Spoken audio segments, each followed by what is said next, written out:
Okay, writing courses. And I thought, oh, this Chris Pratt guy, he needs this for his career. I'm a bud stud, dude. It's absolutely disgusting. No wonder why oral is a thing of recent history. Jack's like, oh God, what did I sign up for? Have another drink. Yeah. Brandon, where's your popper? Oh. There we go. So, Nice. Mr. Jack, we have a tradition where we count down. You're going to have to pop this one. Oh, okay. We have to count down from 3, and then at 1, we fucking pop that thing. 3, 2, 1. Oh, look at that. Cody Hi, said it. everyone. Welcome to the Unsubscribed Podcast. I'm joined today by Mr. Eli Doubletap, the amazing Jack Carr, Brandon Herrera, and myself, Donut Operator. Thank you so much for watching our bullshit. We're still here. We're still here. That's quite an intro. And look at that voice. Man, it's so good. That's why that's for radio. Yeah. It's fantastic. Gosh, I don't have that voice. You know, I can't listen to myself. I can't watch myself. I fucking hate watching myself, too. Well, I can't. Yeah, I've never watched an episode of this, and I will never watch. And if I'm in one of your videos, I will not watch that video. I'm a masochist because I watch every single thing we do, but not because I love it, but because I'm criticizing myself the whole time. Like, what did you do notes. wrong? Just you talk too much. You did like I am my own worst critic. in the Congress run, did you watch interviews and go back and see what you could have done better? Yes, that sort of thing. Oh, even better. If I fuck something up, I didn't have to go back.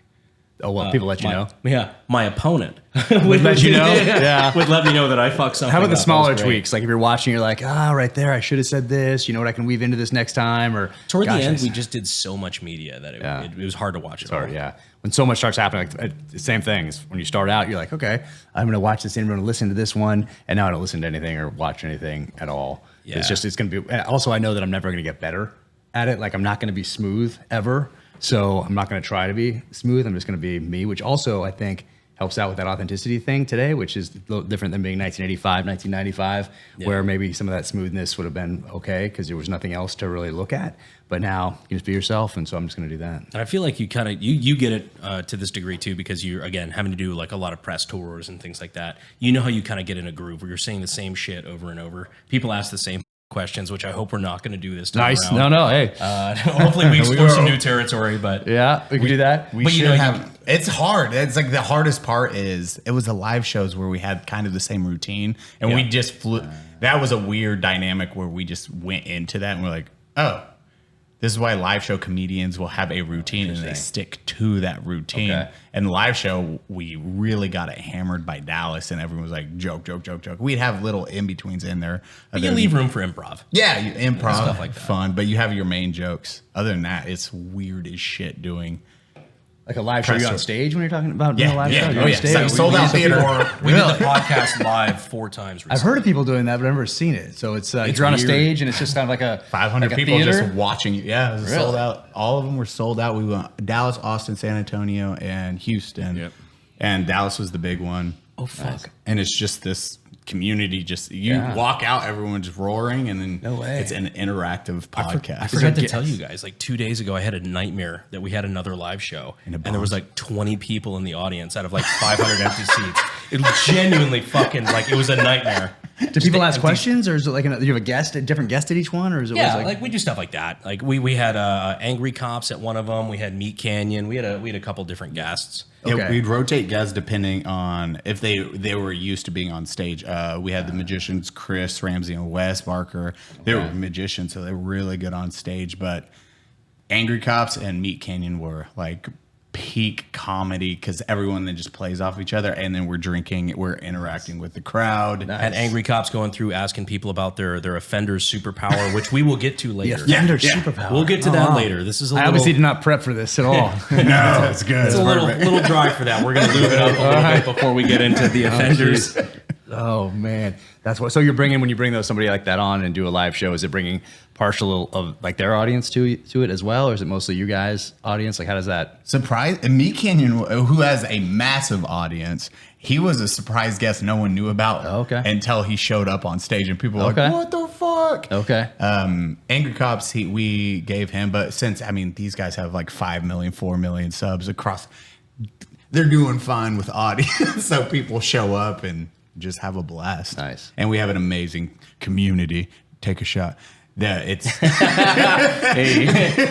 it is they just kick ass, and they just cover down if we're going to live shows or doing like charity stuff. Yeah. They just fucking go above and beyond on everything. Eli, what did we just do for autism? We raised $110,000 by selling shirts. So we sold merch, and we cleared $110,000 and donated it all towards awesome. 3 nonprofits. Nice. Has Jack seen your shirt yet? Oh yeah, Nice. Full Metal Spectrum. Okay, there you go. We make offensive autism shirts. Okay, there you go. My son has autism. We're not just like coming out like We fucking do- autistic pit. We do good by being offensive. There you go. I think it's what we do here. Oh, love it. Are there places like comedy clubs where people have to come in and do like 2 drink minimum type thing at tables, or is it just like a theater? Or is there drinking involved out there, or just up on the stage? mostly just like everyone's theater. drunk as Everyone. shit. Everyone is hammered. Like people pre-party for it and come in. Like, One of them was at a brewery. The rest were perfect. bars. Like, oh, perfect. Dude, Yeah, yeah, we still. I mean, it was like 400 or 500 seats per right. venue. Like, Yeah. it was pretty good. Nice. It was fun. It was a fucking awesome. That was the most like doubt, because none of us have done that at that point. And then we don't train on like stage. We talk to fucking cameras. We can talk to millions of people. Like right here, easy. Second, there is 500 people. You're like, the crowd's filling up, and you're like, oh, Cody loves audiences. Yeah, I completely love talking in front of an audience. What's your favorite thing? No? It was amazing. No, I fucking hated it. Yeah. It was horrifying. It was his nightmare. Really? How come nightmare. you didn't feel like the energy from them, or you just it made you I don't know, nervous?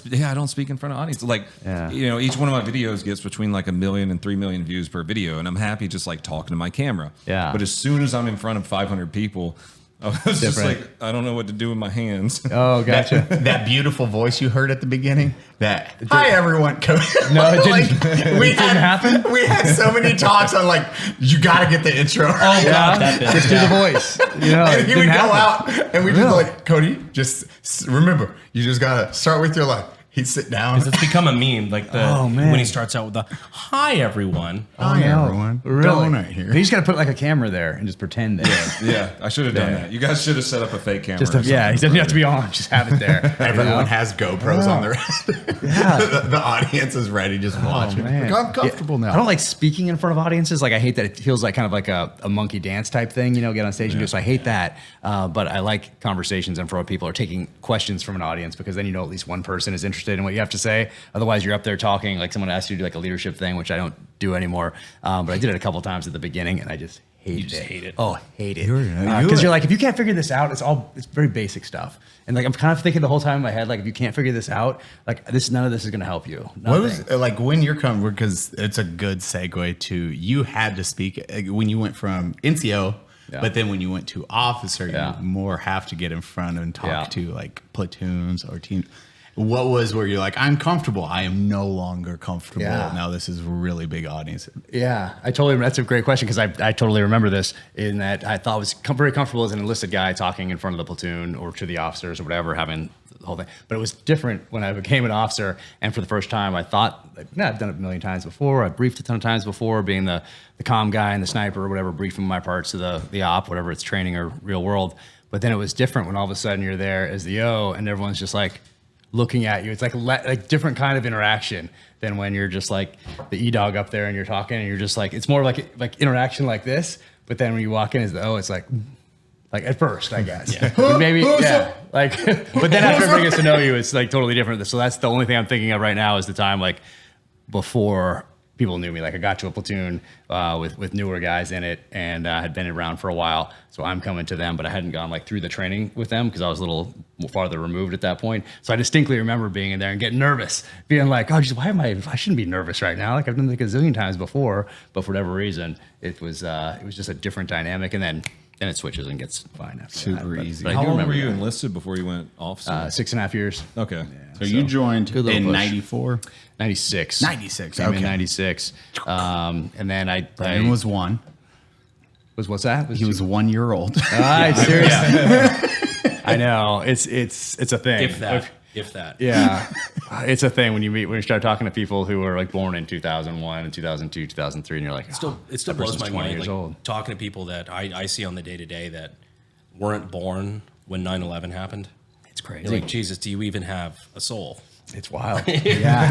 It's Where were you when the world stopped turning? there you go. They're like, September what? Day, you know? Yeah, they don't even. Yeah, it's totally bizarre. But yeah, 6.5 years enlisted, and then if September 11th had happened, let's say in February, like February 11th instead of 2001, that I don't think I would have gone the officer route. But I already had my package in; it was already, through, approved. Had my OCS class update after the getting back from that deployment, so it was kind of already happening. But had September 11th happened a few months earlier, there's no way I would have done that. Yeah. Cody, so you did buds when you were. How long were you in before you went into Just buds? through boot camp, and then you have to go to do your MOS. Yep. I think they call it an A school in the Navy, but it's the same thing. Your specialty for those listening or watching. And so mine was Intel, so I did that for like way longer than one would need to, like 16 weeks. But having read all the Tom Clancy growing up, I distinctly also remember just thinking back. It was still all Weird. yeah. So, but it was still all like Cold War stuff, even though it was 1996. It was still the silhouettes of submarines, silhouettes of ships, planes that you had to identify, and that sort of a thing. So, I remember having like Tom Clancy like companion books and all that stuff back in the day. So I think just reading all that stuff really prepared me for Intel school, and then I think I could have opted out. Like some things you can, what is it called when you opt out of something? You can just like take the test and not have to go to class. What is that called? Cody was Navy. Yeah, I don't remember. Well, something like, I don't know if it was Navy or not, or just like in life in general, where you take a test and you I don't call have it to do the quitting. thing. Like in college, it's like clapping or like Maybe shit something like that. Yeah, something like that. So I could have done that, I feel like. But anyway, right to buds. Got there in January '97, and then. You went January? Yeah, it was a little cold. Yeah, I like it now. Good old winter I class. like it now. Yeah, so I had the winter class, and I do think there is a difference. I mean, for all the summer class people, I always said it, like, from when you first explained it to me, it should be scored differently. Like winter versus summer class, like holy shit, the fact that they just like you get sent into whatever class you're in. Yeah, I never thought about it. Yeah, that's your. Yeah, I didn't think about it until I got there, and then you hear stories about people who didn't make it through, either quit or got hurt or whatever, but then they start trying to time it to get back for a summer class. I heard of this. I don't know if it actually ever happened or not, or if it was just like urban myth. But exactly, you try to time it for that summer class, so you get that summer hell week. But I like having a winter hell week. That was pretty cool, and it was just a little chilly, but now no one can say anything. Define cool. Looking back, it's like one of those things, like looking back on things, obviously, things that are hard. When you look back on it, they're awesome. type In the 2 middle fun. of it, exactly what we call it, type 2 fun. Type 2 fun. Okay, that's it. So you look back on it, awesome. In the middle of it, maybe not so much, but I think it was for me because I thought about it for so long. Like that's all I wanted to do for my whole entire life. And I knew that afterward I'd write, but I knew you had to do the military side first just because you're going to get too old. So I was in the exact place that I wanted to be, testing myself exactly the way that I dreamed of. And now here it is. So I liked that aspect of it. And then also I was thinking about all the things that people have done that are so much more difficult than buds. I thought back to like World War II and guys running over the beaches at Normandy. And I'm like, well, I can do a few more push-ups in the sand here in Coronado, California tonight. Yeah, it's a little chilly, but I'm not doing that. It's not Iwo Jima. It's not Normandy. And I'm not crashing a glider into northern France on June 6th. So I put it in relative terms. And even thought about the Vietnam guys, like back with whatever the zero technology, Laos, Cambodia, setting up listening devices, 4 of them, 2 Americans and a couple Indige setting up listening devices on the Ho Chi Minh Trail with no backup whatsoever. And I was like, you know what? I can do another sit-up. I can run this obstacle course again. So putting things in relative terms, I think, was helpful for me. Cody's like, oh. I'm a bud stud, dude.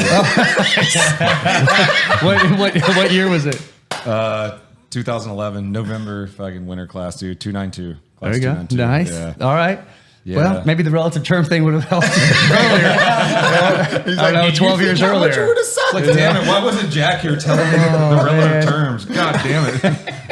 So I think that helps, but that's the understanding of history side of it. Having read all that stuff growing up, my mom was a librarian, so I grew up surrounded by books, love of reading, and so I had this foundation upon which to build, not just reading the fiction I read growing up, but reading all the nonfiction too, because I knew I wanted to be an operator, and so I read everything you could possibly find back then before the internet, anything I could find that I thought would make me a better leader or a better operator, so that was the foundation. So I don't think you could have prepared for either buds or for doing what I'm doing now any better. So I feel very fortunate that I knew what I wanted to do early, and then really the reading is the foundation of both SEAL team stuff and what I'm doing now. God, what was your worst, like in either, it probably buds, what was your worst experience where you were right there, where you're like, you know what? That bell's No, I mean, people say about thinking about quitting. I thought about quitting in terms of it's a possibility, and that's why you're there to test yourself. So obviously, it's there as part of the whole deal.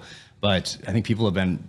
There's something in our DNA that makes us want to test ourselves, and you used to have to. You used to have to prove your value to the tribe. So thousands of years ago, you had to go out there, prove your value, and it would be like, let's say, 12-year-old, 11, 13-year-old, 14-year-old, 15-year-old, 16, somewhere in there where you had to do that. And I think that's just in our DNA. And so that's why so many people are drawn to like Marine Corps boot camp typically, but also BUDS or Q course or Ranger School or whatever it might be. But there's this thing in there, I think, in our DNA, in our blood that makes us want to test ourselves. We can prove something to ourselves and then to the community writ large. And that's just there. So I think when you can kind of get a little too old and look back and say, oh man, I wish I would. That's why people look back and say, oh, maybe I should have tried X, Y, or Z when I was younger, because that's the time typically throughout history that you had to test yourself. So it was a good run, but I didn't think about like, oh, I'm right on the edge of it now. One more minute in this cold water submersion or whatever it is.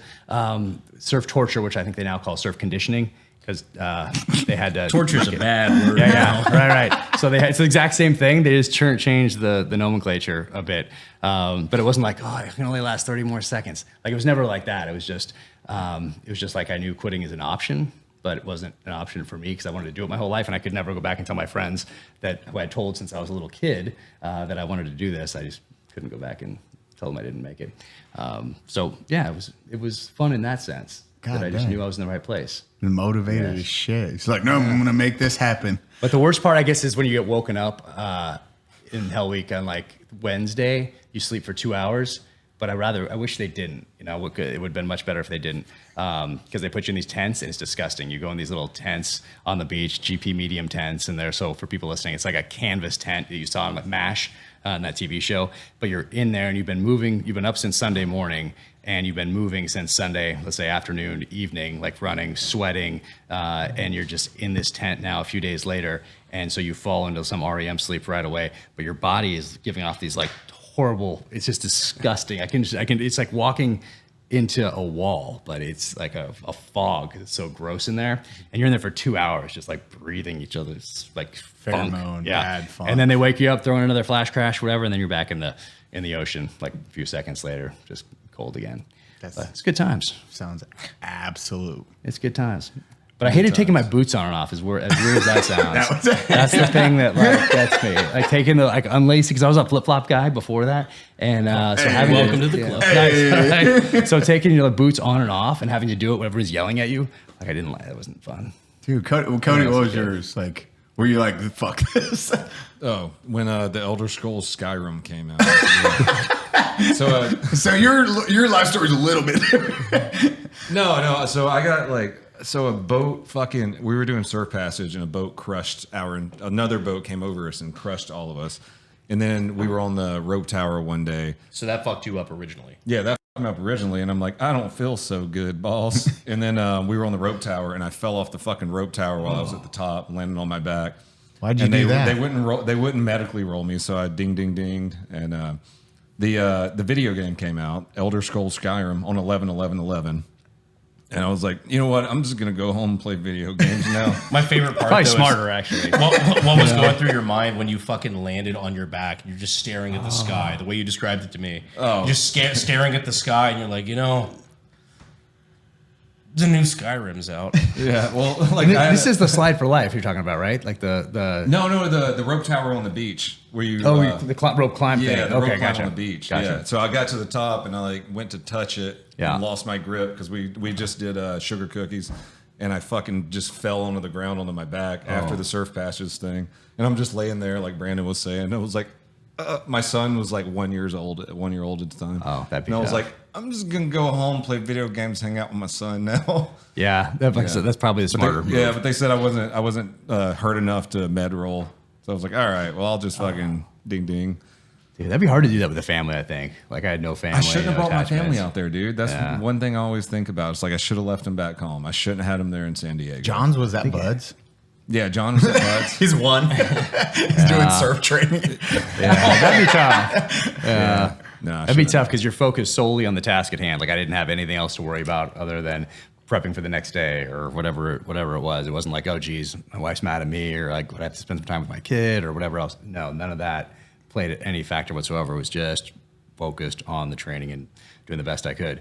So that would be tough, I think. And we had guys in our class who were married, or a couple of them had kids, I think, but most of them, the couple of guys that were married were newly married, and that would be tough, I think, to have to go. They could live in town. You live in town?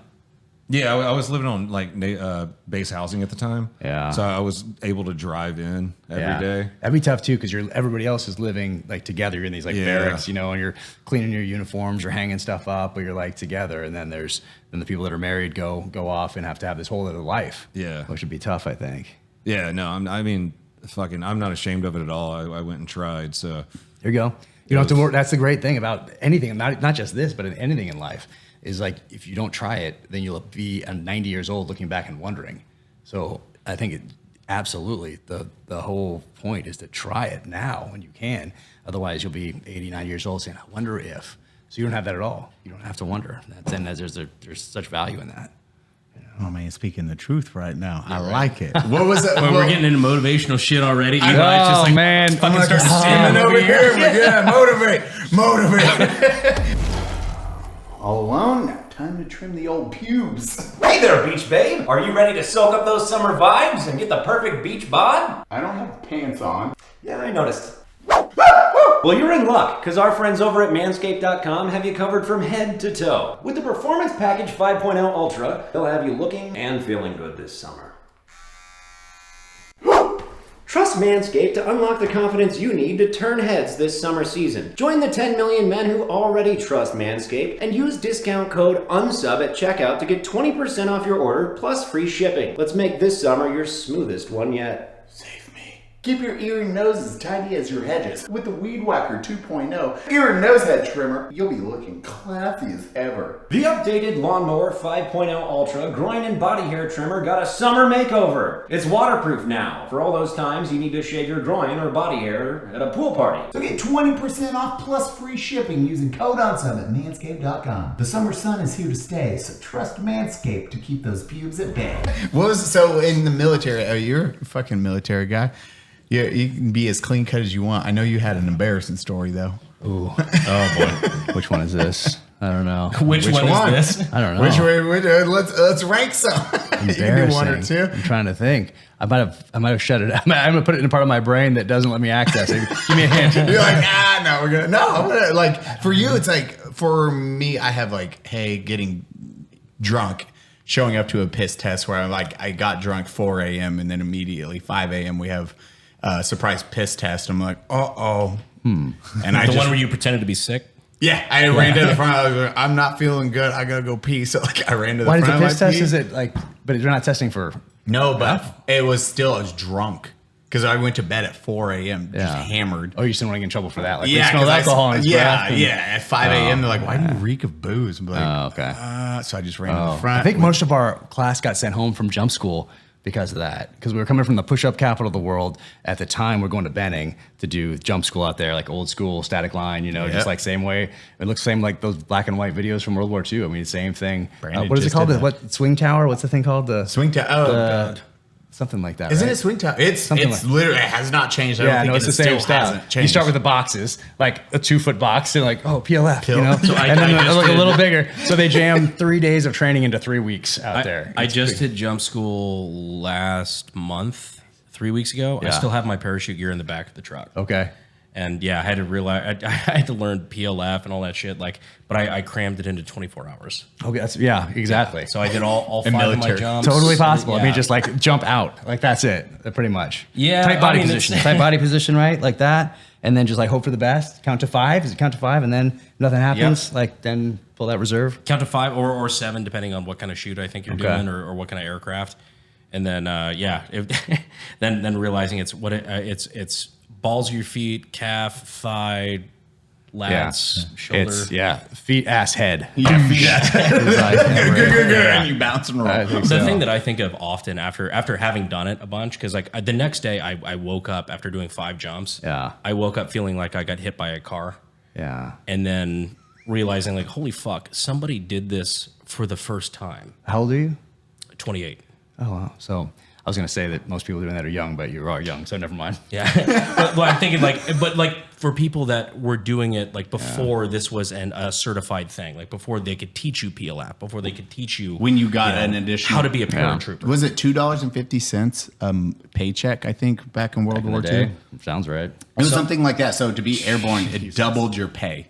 So you literally just got. I want to say it was like $2.50. It was because for the people $50, or maybe it was like $50. It was an absurdly low number, but as I think combat said, pay was like $65 for the longest time. I seem to remember that. I think so. God, yeah, that sounds about right. Someone will correct us in comments. I'll be sure to look. Oh, they will definitely. I'll be sure to spend some time in there to make sure I get it. YouTube right. comments are the best. It's Ours are surprisingly nice. Yeah, are they? That's good. Oh, dude, they're very nice. Yeah. Spend a lot of time in there. It's a good place to spend your time if you're, just as a human being. You're a sadist. Oh, they had, man, what was it? It was, when did they start airborne? That would have been right before World War II, wasn't it? I don't know when they started, but certainly in preparation for D-Day, of course. What I was amazed by is like, if you think about it, not even like when you're talking about warfare with planes, but I mean, D-Day, you're talking about, 40 years after the invention of man-made aviation. Yeah. That's fucking stupid. Like That's terrifying. I mean, you're talking about almost equal time between that and the invention of the plane, between that and landing on the moon. Yeah. That's a crazy jump. Yeah. Oh, yeah. And then you're getting shot at by machine guns. Not a good time. Flak and shit. Like, that's not a joke. I remember, and think about the people who lived through all that. They got to see, essentially, you could see the first car, you could see the first plane, World War I, Depression, World War II, D-Day, V-Day. You see all of that up to the space shuttle. Like, people lived, and people are still alive today. I was just in D-Day commemoration events last week with 48. We brought back 48 World War II veterans. And sorry, I know there was a passport issue. Yeah. Oh, so you know about that? I've heard. You were missed.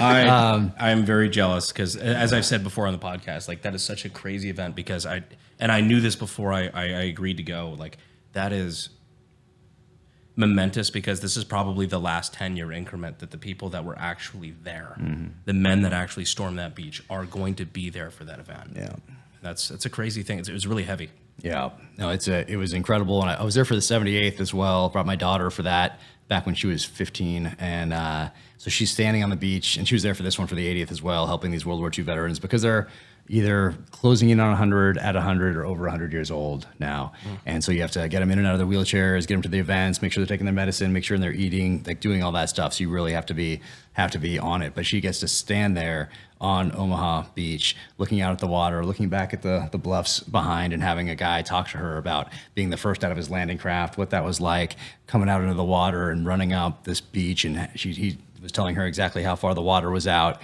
and pointing to different areas up there on the cliffs and the bluffs, really, where machine gun positions were. Because you can still see the bunkers, but there were other positions as well. They were just sandbag positions or just more temporary. And talking about where he went, and there he went to the bottom of that bluff right there, and he made it. And just hearing that story firsthand is pretty powerful. So it was amazing. So we did that in 78th. We did that for the 80th here just a couple days ago, or a week ago, and we went to the 80th Pearl Harbor as well. So for her as for her generation, they love talking to someone younger and just having someone younger just listening to those stories. And it's different than reading in a history book or reading watching a movie.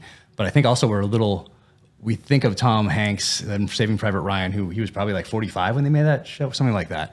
Or you think of like the Longest Day, even. You have all these guys like Robert Mitchum's in that, John Wayne is that. So guys that are a little older, but really those guys were, some lied when they were 15 years old. They lied to get in. Kids. 16, 17, 18, 19, 20. Those are the people who won the war at the tactical level. Anyway, so it was pretty powerful being over there. Just the idea of being the first off the boat and then remembering that, like those boats being the first off that line where MG-42s are just cutting down shit. Yeah. You're like, hey, here's my target. I'm going to run there.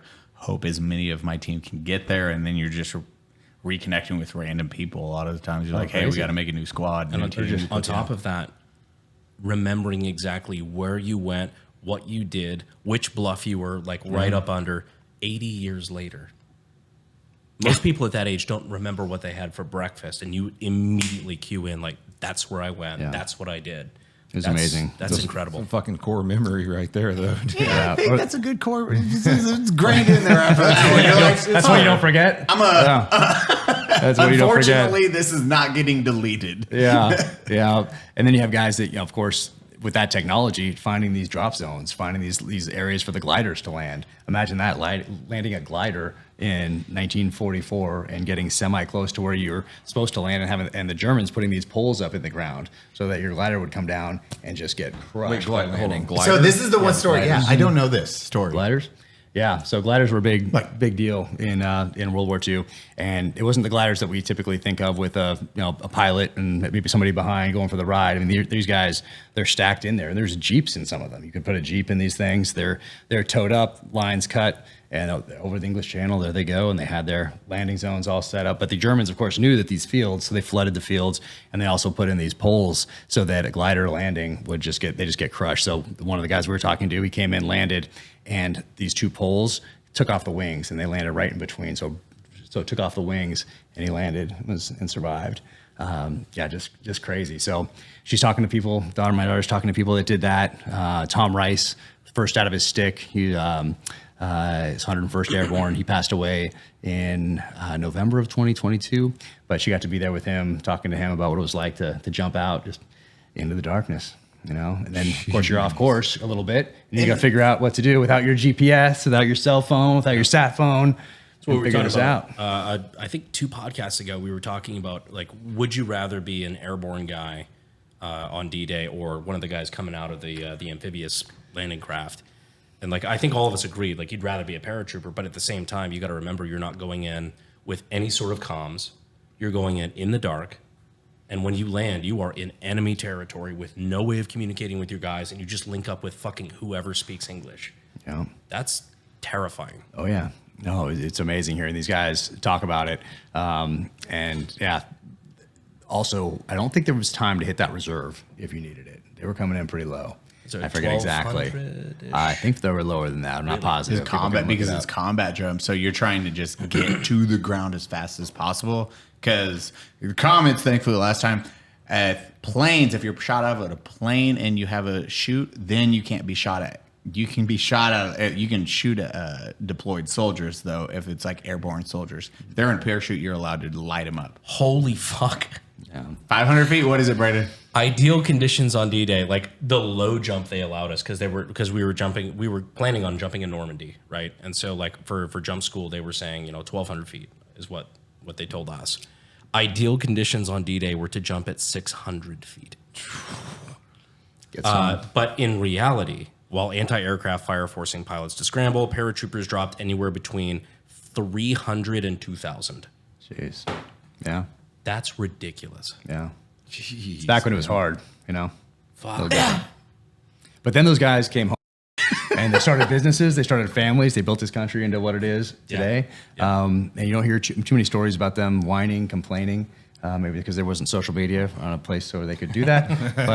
But they came home and got to work. And so talking to this guy, I love talking to these guys.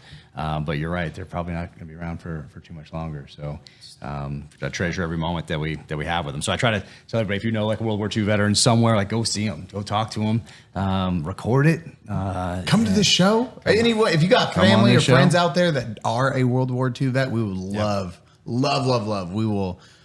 I love to hear their story. Fly them out. We'll take care of that. Like we were just talking about this the other day. We would love to have some of those stories recorded forever. Oh, dude. Because once they're gone, man.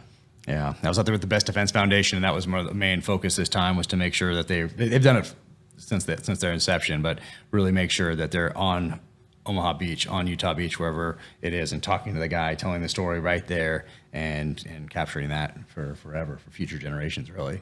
Because this is one of the last chances to do it, especially when even just traveling. So some of these guys, if they're going to live for a few more years here, they might not be able to travel. That's the tough part, is getting them all the way over there. But Delta hooked it up. So they flew for the first time 2 years ago. They landed in Normandy. Usually you go to Paris first and then take a smaller plane up or take a bus up to Normandy or something like that. So they sent out guys to survey the runway and set it all up, and they brought the 747 or whatever it was, but a big plane, right into Normandy for the first time because they wanted to have these World War II veterans all the way there. They're all in first class, and then land right there in Normandy. Well, them guys living the dream life.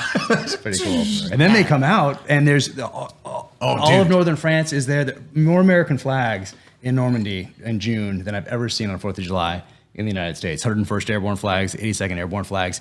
And it's not just the people who were there that are older or that passed it to their kids who are a little older. It is the 5-year-old kids, the 6-year-old kids, the 7-year-old kids, and it's the same look in their eyes, and they're so appreciative of these veterans who were pushing in wheelchairs. And we have these baseball cards that have their stats on the back, like what they did in World War II, and their photo and that stuff, and they're signing them, and all these kids just want these cards. Made me fucking it's cry, amazing. dude. Like, it's that's incredible to see. Oh, it's awesome. it's super powerful to see. I wish every American could see it because the pride and the appreciation that the people of Normandy have for Americans all these years later. I mean, they're doing something right as far as passing this on. And it's not something they just talk about one day in school or a week in school. I think they talk about it every single day. They'd have to because of just the feelings and emotions that come out of these kids, or everybody from kids all the way up to the oldest adult. Like, it is so authentic and so real. And it's not just because mom and dad told them to be there or their teacher made them be there. It's really powerful. It's pretty cool. Damn. Best Defense Foundation, they're the ones that did it. Yeah, 48. Shout out to them. Yeah. Shout out to them. I want to know what the cards, the stats. The stats, yeah. So I have all the cards. I have all the cards, and my daughter has all the cards, has all the signatures, and it's really cool. Something I do wish we had a lot more of here, because a lot of people do forget that. Well, the difference is they were occupied, and then they were liberated. And I felt it a little bit in Hawaii for the 80th Pearl Harbor event. We did a parade there, and I felt it a little bit there because, once again, they weren't occupied, but they were attacked. Yeah. And so pushing these guys to the streets of Honolulu, I hadn't felt that anywhere until that point. And then you go to Normandy, and it's like times 10. Because you're in that middle role of like Hollywood, military, but is there a line that you're like, hey, because you're still sponsored by SIG? I was like, oh, okay. I don't know if I'm sponsored by them or not. They do the podcast, but nothing like it's not outside sponsored. Yeah. And anybody, and it's when I started out, I always wondered if anybody was going to sponsor the podcast or do anything. It was an easy no if it was like, hey, you can only use our product. Like, we don't have to spend any more time wasting any time at all on this because I don't want to have to, if I'm shooting a Glock or shooting a Scott, whatever. I don't want to have to be like, oh, did someone take a picture of that? I can't. I'm only sponsored by. Never, ever. Easy no, never. Okay, so we had some Hollywood types come out to the range with us last year. Yeah. And some Hollywood types. And they're like, don't take a picture of me with a gun. We just wanted to come out and hang out. Like, have you ran into anything like that, like with the Hollywood type people?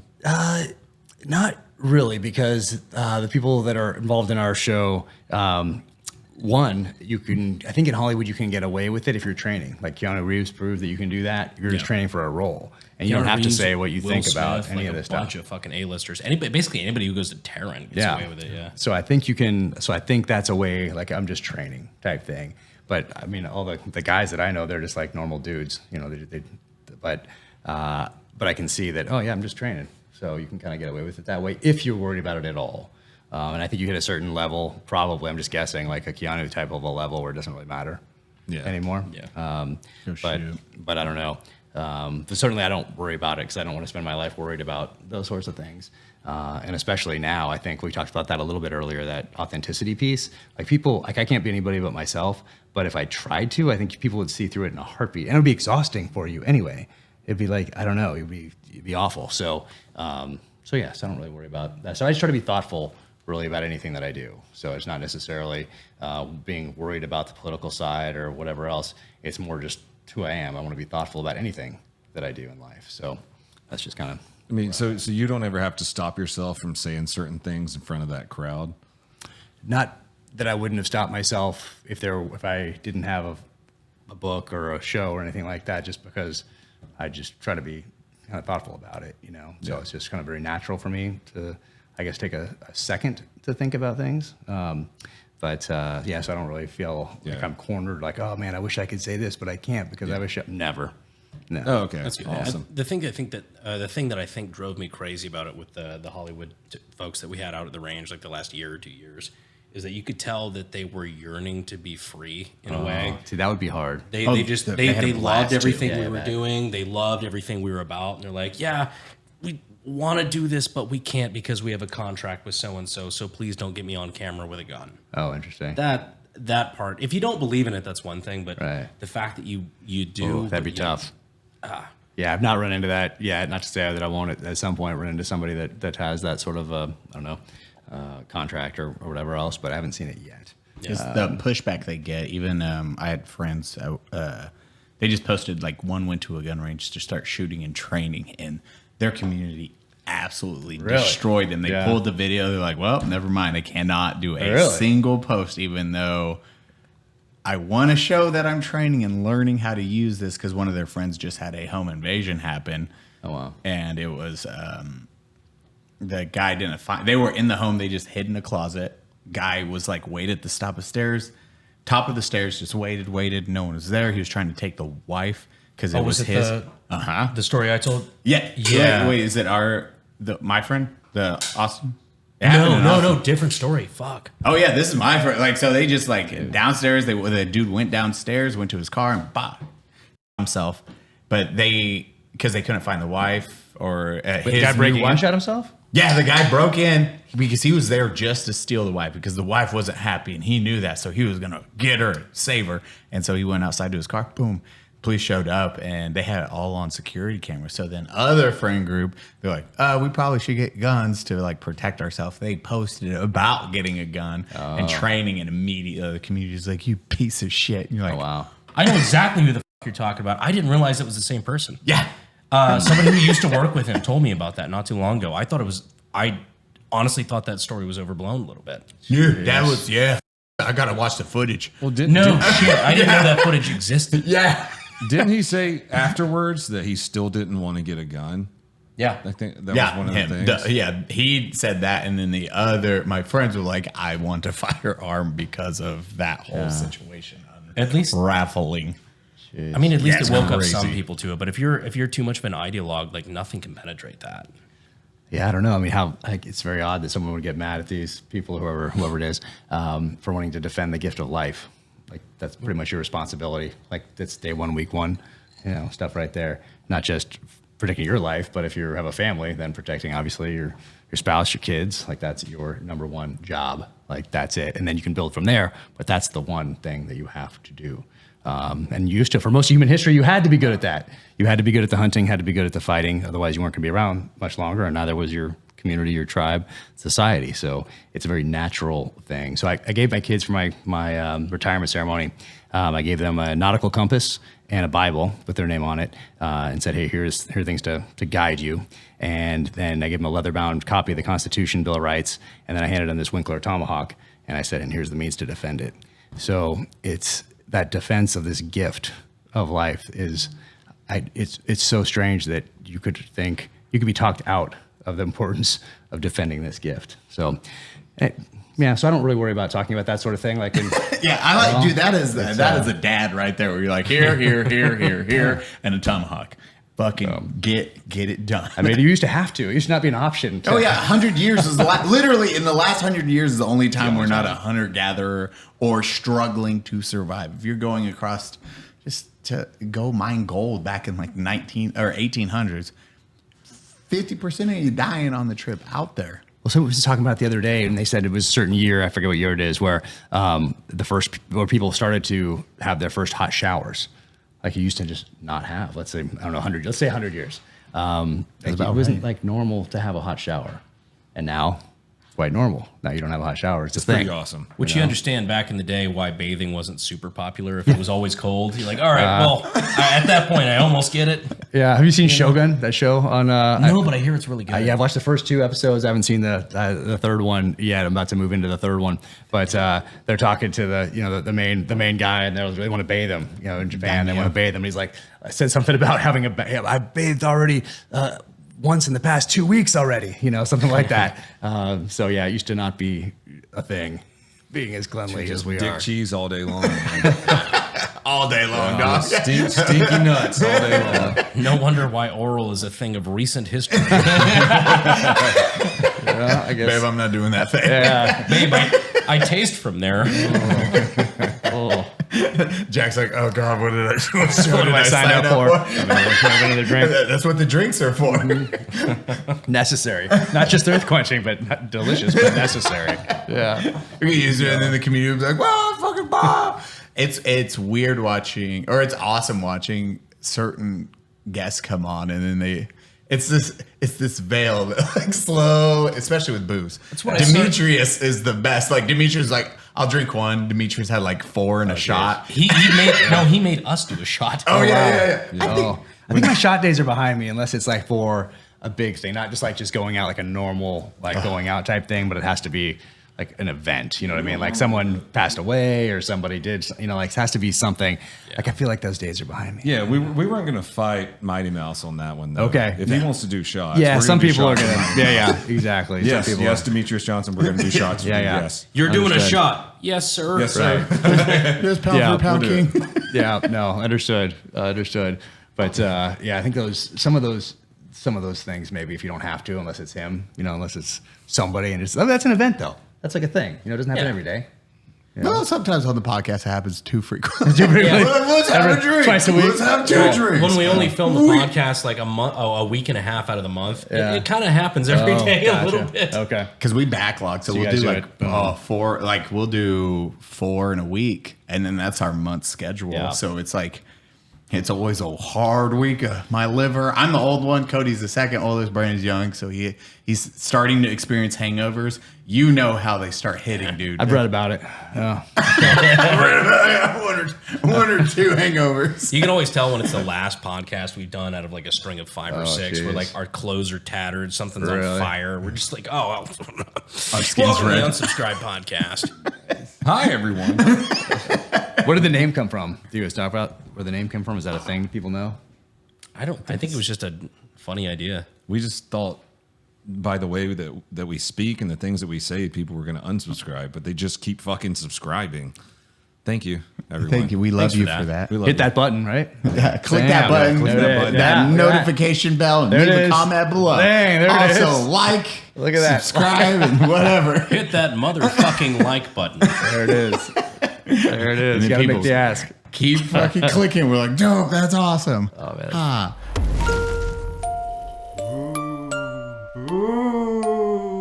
Ooh, Eli! I'm a ghost. What are you doing? I'm here to tell you about GHOSTBED. Is this an ad? It might be an ad. Why are you in my bedroom? I don't know, scoot over, let's talk about it. Every Ghost mattress has a 20-year warranty. Some even have a 25-year warranty. And you can try them out for 101 nights, worry-free. If you don't like it, just send it back. I don't like this. No hard feelings. One of our favorite things about GHOSTBED is that it has cooling technology. So if you get hot at night, like we do down here in Texas, it's a lifesaver. I'm uncomfortable. But you're not hot, are you? I'm uncomfortable. But you're not hot, are you? GHOSTBED also offers bundles, so they have everything you need. Just choose one of their 4 mattresses and pick your bundle. Why are you doing this to me? 4 mattresses! 4? Right now, GHOSTBED is offering 50% off all their products. Just use code UNSUBSCRIBE at checkout or go to ghostbed.com/unsubscribe. Please buy some ghostbed.com/unsubscribe. I'll be under your bed if you need me. Now, you've been doing what? Terminal List was your first. Well, okay, rewind military experience because there's one question. Yeah. I told them, I was like, I just want to know this piece of information. Were you deployed on 2001 9/11? Yes. Were you already deployed and then it happened, or what the fuck was See, I that? didn't learn that until like 2 hours ago. Yeah, I was like reading that piece of information. I was like, hold up. Were you like, man, I can't wait for this joyous deployment? And then you land. It's like, boom. And you're like, shit. Yeah. Well, I'm here. Yeah, it was about 2 weeks into it, I think. So it was my second deployment, so I was not a new guy anymore, but first deployment, it was not, we weren't at war, obviously. Second deployment, we get over to Guam, and 2 weeks into it, September 11th happened, and I think it's about midnight over there with the time difference. People start, you don't have all this stuff in your room you probably do now, no cell phones and that stuff. So people start banging on doors up and down the hallway and come out in the hall and we're like, wait, what's going on? And we did have phones in our rooms though, and just in landlines for those younger. It's attached to the wall. What the fuck is that, Jack? Exactly. Those look it up. things- Exactly. Those Look it things up. next to the desk on the at a hotel. That's it. That's what. And so we went down to the there's only one TV in the basement, and so we all convened down there and watched the towers fall on TV. And so we thought for sure we're going like tomorrow, like we're going.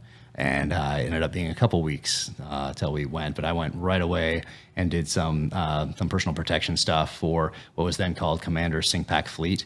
They changed the name since then, so because they said there's going to only be one commander-in-chief. It used to be commander-in-chief of whatever, and so there were all these different ones. And this was the Pacific Fleet. He went to the Philippines and like Indonesia, kind of to shore up support from allies. So I did a little personal protection with him, and it was like we didn't know anything yet. So we just geared up. So it was like the full-on commando, predator, Rambo, like gear up, like, because we didn't know what we were doing yet. And all we were going to do did was the action montage. Exactly. Yeah. Every morning. Yep. Me and a guy, Brian, last name S. I'm not sure if he's still doing stuff in that world or not.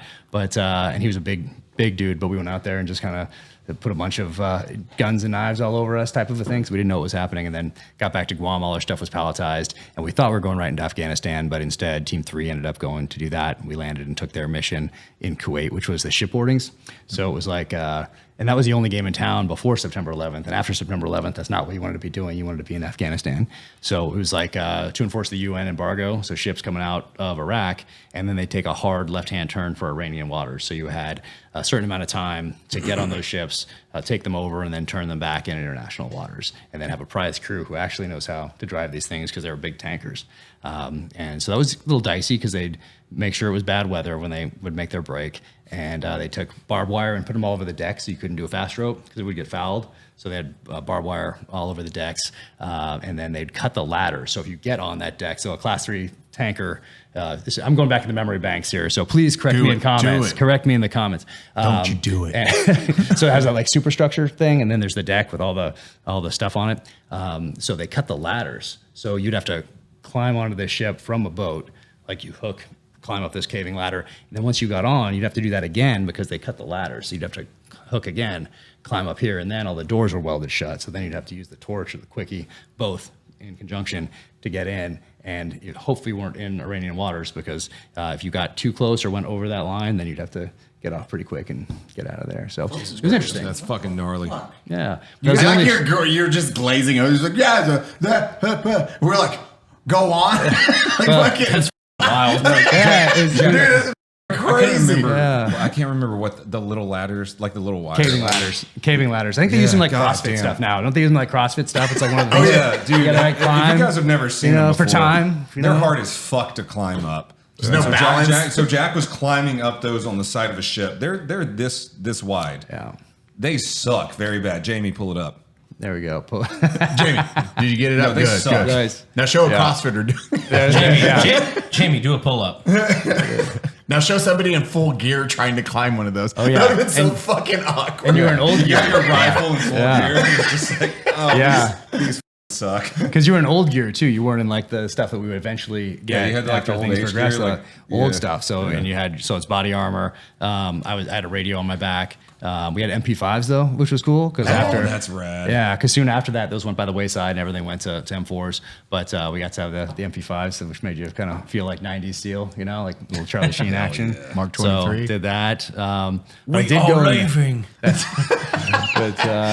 Hold on. What camo pattern were you wearing? Was it the old M80? We had our issue stuff, which was just, whatever they called the desert cami at the time. But then we also had the regular woodlands.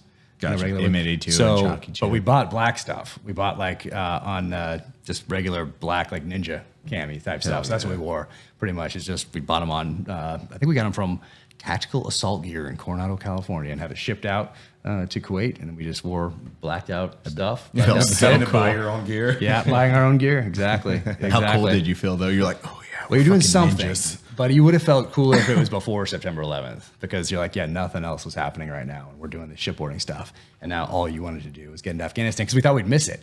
we're like, awesome, we're deployed, we're going, yes. And then we got over to Kuwait. Team 3's going to Afghanistan. We're doing their mission. Shoot, we're gonna miss this thing. So you're and thinking then we like had the 20 last- years. You know, we were last, 20 years later. Yeah, 20 years later, we're like, okay, The last couple times we went in the Middle East, it was over in like 3 days. Yeah. Like, oh fuck! Like, give me a piece of that real quick. Exactly. So everybody thought that if they weren't there now, you were not going to get after it. That proved obviously not to be true in the long run, but that's what we. In That's what we thought reality, at it the was like a time. Michael J. Fox, Back to the Future. Like, okay, you guys weren't ready for that, but your kids are gonna love it. Exactly. Your kids are gonna love it. And which is true, right? Which is true. People's kids. Unfortunately, yeah. There was literal dads and then sons in the same combat zone Yeah. at the end of the war, which is fucking insane to think wild. about. You could have enlisted after September 11th or on it, and essentially done your 20 years in the military while you're still at war. You're still at war. Well, there goes our Raytheon sponsorship. Dang it. Brought to you by Raytheon, everybody. Well, luckily, there's a few others out there that could jump on.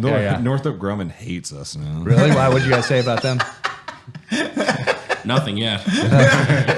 Raytheon tries to sponsor the Let's podcast. change the topic before we lose Boeing. Yeah, We're just you gotta losing be all our careful. sponsors, damn it. We're going to sewer slide tomorrow. Yeah, I mean, it did become an industry. I mean, I talk about it in this book. It's interesting. The more research that I do, the more you see how things changed post World War II. And you're vaguely aware of it, obviously, if you're semi in tune with history and what's been happening for let's say the last 50, 75 years. Eisenhower who warned against it. Yep, in his speech, people always pull out just the military-industrial complex piece and that warning, but it's very short, actually, the whole thing, in relatively speaking. But people should listen to that whole speech that he gives when he leaves office and issues that warning. But we used to be called the Department of War, and we used to have a Secretary of War. And then in 1947, with the reorganization of the military and intelligence establishment, it changes to the Department of Defense, and we have a Secretary of Defense. And ironically, we do more war after that happens. But precision in language reflects precision in thought, so you change something from war to defense, and we haven't really done so well in the wars since, interestingly enough. So, but it becomes an industry because people are held accountable up essentially to World War II through World War II. And then we get to this 1947 and this reorganization. And now what we see in Vietnam in particular, and then we get into some peacetime and some flashpoints, and then into global war on terror, of course, and you see people not held accountable for strategic level mistakes, whereas George Marshall, he held people accountable in leading up to World War II, during World War II. He'd give you a second chance, and people mostly know him for the Marshall Plan, rebuilding Europe after World War II, but really what he did was put the right people in the right place so we could win World War II, because a lot of those names that we know today, those admirals and generals, they didn't start there. In like 1941 or a little bit before then, other people were. And he put the right people in place because their predecessors didn't do so well. Whereas now, you do your time and you fail upward, and then you go sit on the boards of one of your podcast sponsors. You use the right word. You fail upwards. That we talk about that like multiple times, and it's disgusting. Where it doesn't matter how good you are at something, because that's where you should be placed into a job. Like, no, this person knew that person, or you failed into this position because you stayed around long enough. Yeah. Or Versus, as you're saying, World War II is like, hey, this is the best person for the job. They're going to stay at this fucking job like everyone else. Or most importantly, it didn't matter if your job led to the success of the entity. As long as the entity succeeded, you did well. And so people are failing up even though they were complete shitters. Yeah, in the military today, really, I mean, probably for the last 50 years or so, as long as you don't get arrested for domestic violence too many times, don't get too many DUIs, and don't pop positive on a piss test, that you can be a success. You can stay there as long as you want. I mean, if you want to be a Navy chief, you got to have at least like 2 DUIs. It used to be that be way. honest. Yeah, it used to be that way. It used to be a thing coming in. I don't think it's as tolerated anymore. But that was the measure of success right there. It's not really how well you're doing your job. It's not or how poorly you're doing your job. But really, I'm talking about those levels. Those flag level officers up there, and even those senior enlisted advisors up at those levels too. They are all up there as part of this gigantic bureaucracy, and it's moving. It's moving. It's an industry, and it's hungry. It's hungry, and it's more powerful each and every day, regardless of what happens, as we saw with the withdrawal from Afghanistan. I mean, you cannot fail worse than that, essentially. When you have 20 years to prepare, I'm sure you guys have talked about this on the podcast before, but 20 years, that is the best that our senior level military leaders could do, with 20 years to prepare for that eventuality. And we all got to see it. So I think about that every time I have to sign a waiver. Like if you buy thermal imagery or you buy night vision goggles, anything like that, like anything of that sort, even just IR lasers, you have to sign a waiver saying that you won't surrender this to foreign countries or our enemies. But like, we did billions of dollars of that through the federal government. It's like, really? I laugh every time I have to sign it. Like, okay, sure, whatever you want. I know, it's ridiculous. It's so awful. But that's why we have these. One of the reasons that we have these recruitment numbers that are just plummeting, because you have people with no touch point with the military, didn't have to know anybody that served, didn't have to serve yourself, didn't have to ever watch a military movie or a documentary, and you could apply common sense and logic to that problem set and have done such a better job of withdrawing from Afghanistan than our best and brightest did. It's absolutely disgusting, and none of those guys will ever be held accountable other than by people like this, out here talking about it, but they won't be held professionally accountable, that's for sure. Oh, you get it. But I get to do it in the pages of these novels. That's why it's so therapeutic. Well, that's what I was going to say. Well, like, what's crazy is that it is like. Yeah. All right. What's the new book called, Jack? This is called Red Sky Mourning. Red Sky Mourning. Bam. That is it right there. But it's very therapeutic to write these things, because I think part of it is that, because you do get to hold people accountable, although through the medium of popular fiction, and it does feel good. But I think that's why revenge movies do so well. We have so many Death Wish movies, and John Wick, shit like that. Yeah, exactly. Yeah. There's something about it, because you can't do it in real life, because you'll go to jail forever, or you'll go to the electric chair or something like that. But you can sit there and you can watch it in a theater, or you can read it in a book, and there's a feeling behind it that makes you feel it's a little cathartic, I guess is the best way to It's put like it. what we were talking about with Michael Douglas with Falling Down. Oh, yeah. Love Love that kind movie. of like, you think about it every day, but you can't do it. Not really. I mean, you can, but you shouldn't. And there will be consequences at the tactical level. When your inside thoughts become outside thoughts, like, that probably shouldn't happen. But that's when you started writing Terminal List. When you were already out, and then you're like, "Hey, this is," or you're on. It was my last year in, and then you're like, "Okay." Did you take? It's like, "Hey, here's the bureaucracy that's shit and corruption, and I'm going to put that on exactly how I think this story, the revenge story, would go." Exactly. So I started writing it December of 2014. I got out in June of 2016. So I finished it a little over a year, and then spent about 6 months just reading it, rereading it, editing, trying to get it the best I could possibly get it before sending it to New York. But that's exactly it. There's the military, politicians, they certainly gave me a lot to work with as far as having antagonists and bad guys in those pages. And then I got to get very creative about how my main character takes them down. It goes so hard too. I was like, okay, I always want to say Cowie's James. Like, I'm like, God damn, he named it stuff we were talking about. You said that earlier. I'm like, I was like, Terminator. Terminator. I'm like, no, we're gonna switch it.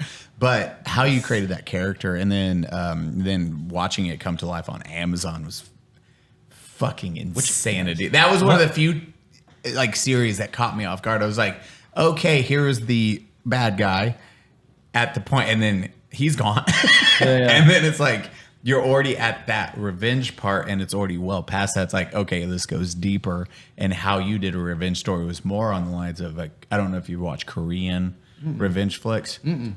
Should I? I think I will. I'll take some notes. Eli's always going to tell you yes. Korean revenge flicks will go. They go harder than American revenge flicks. It's like on the third act you'll get to like the revenge. Yeah. Korean revenge flicks are like on act in between 1 and 2. Nice. Homeboy is now found the guy and now torturing him, letting him go, and then really making that revenge. Like, hey, you fucked with me. Now I'm going to continue to do this through the entire act, the other 2 acts of the movie. It's ridiculous. I have a dragon, demon.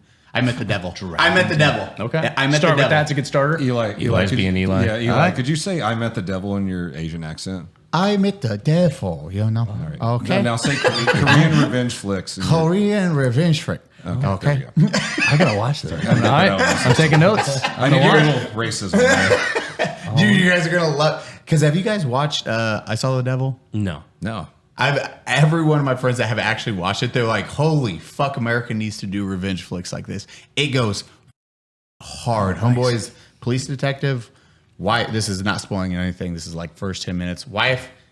Pregnant wife stuck. Vehicle waiting for somebody to come. Person goes to help, and they're like, she's like, okay. They get in. He then kills her with a hammer, and then it's like, and then everything unfolds. And the detective finds him in the first act, and it goes fucking insane from there. Nice. Like, oh, and then you realize that's all Korean revenge flicks. They're very much, hey, punishment.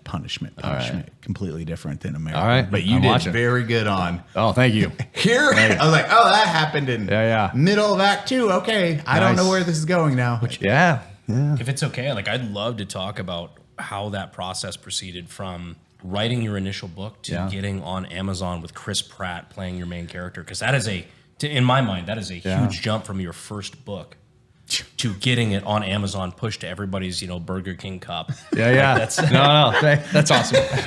Chris Pratt on the Burger King cup with a tomahawk. That'd be awesome. But the craziest part of the whole thing is that as I sit down to write, I'm a child of the 80s. And so it's very natural as I write the first sentence in this book to start thinking about who's going to play the main character and who's going to direct. And so I'm sitting down to write this thing. December of 2014, I write the first words, and I already started thinking, gosh, who should play this? And not who is this character, but who could play it. And I thought, you know what, there's this guy, Chris Pratt, and I just saw him in Zero Dark 30 playing a SEAL, but I saw his transformation from Andy Dwyer in Parks and Rec. So he's kind of a big, jolly, funny guy. And then I saw him as a SEAL. So I saw this physical transformation. I saw the acting, and I thought, oh, this Chris Pratt guy, he needs this for his career. Like, he needs to do something. He needs to stretch. This will blow him up. And in between was the MCU. Yeah, exactly. So then, So what you're saying is you saw him before Marvel. I did. I saw him right there. I knew it. That was the only person I ever thought, because I didn't want someone who has done that before, like who's already done action movies, kind of does that sort of thing. I wanted somebody new, somebody different, somebody who is inherently likable, because he's going to do some horrible things in this book. So I want the audience to already like him, and I want him to have this kind of like Magnum in the 80s, like a lot of his banter back and forth with buddies, Vietnam buddies, and all that stuff. Like, he was likable, but then there are episodes where he could flip that switch, and it's one of the first times in prime time where a protagonist kills an unarmed person, and it's the end of an episode. It's amazing. Kills this guy Ivan. It's awesome. Visceral. It's really cool. And they had to fight for that ending. It was a groundbreaking ending. So there are a few episodes in there that get serious, so he could flip that switch and get it done. So I thought that's what I need for my character. That's who I want him to be. And Chris Pratt would be perfect. So but I didn't have any connections to Hollywood. And I also thought, who should direct this thing? Oh, Antoine Fuqua. Awesome. Training Day, Tears of the Sun. He'd be great. But I didn't have any connection to Hollywood, no connection to publishing or anything like that. But I thought that's who's going to direct and that's who's going to star in this thing. So keep typing away. Ended up getting it to Simon & Schuster in New York. They love it. Emily Bestler books. And she tells me then that I needed to get an agent. I didn't know that I needed an agent. So I'm glad I didn't know that, because I would have tried to find an agent first probably, and I might still be looking. So I said, well, how do you find one of those? And she said, well, here, I'll introduce you to 4 of them and kind of pick one, and they'll all want to do it because you already have essentially a deal in place. So I said, okay, and chose one, and she's still my agent today. She's fantastic. But then gets to Simon & Schuster, and I thought, oh, they're going to make it amazing. They're going to make all these changes, and then because it's Emily Bestler at Emily Bestler Books, who does Vince Flynn, Brad Thor, she's incredible. If she wants aliens to come down from outer space, guess what's going in this thing? Aliens from outer space are going in this thing for sure. You have a number, is what you're saying. Yeah, they're going to make it good. But and then James Reese came from this. Way to call him a sellout, Eli. Jesus Christ. But then what happened was there were no changes. There was no changes.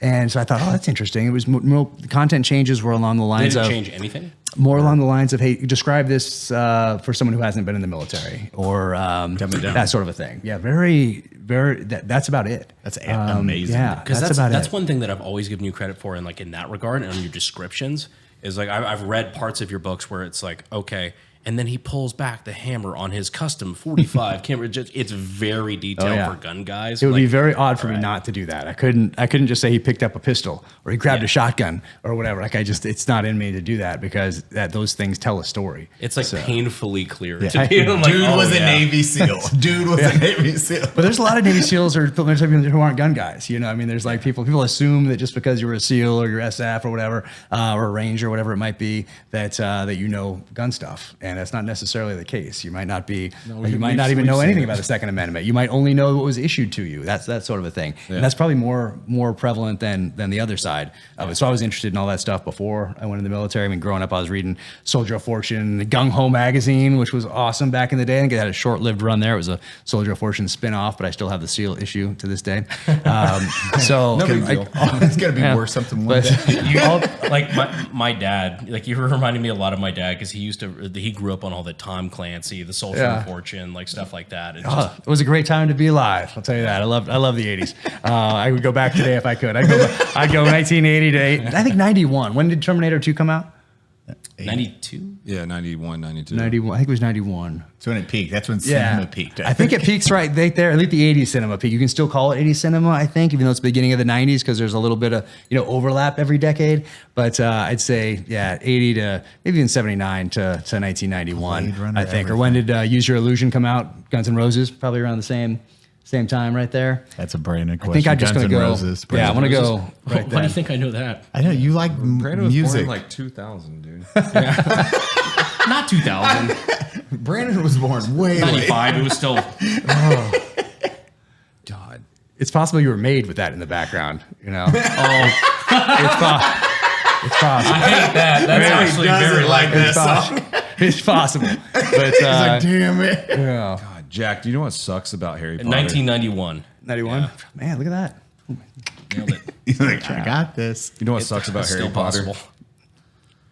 I was sitting in 8th grade English class. The first Harry Potter book just came out, right? I was enjoying it so much. Teacher turns on the TV, and then the second tower goes down.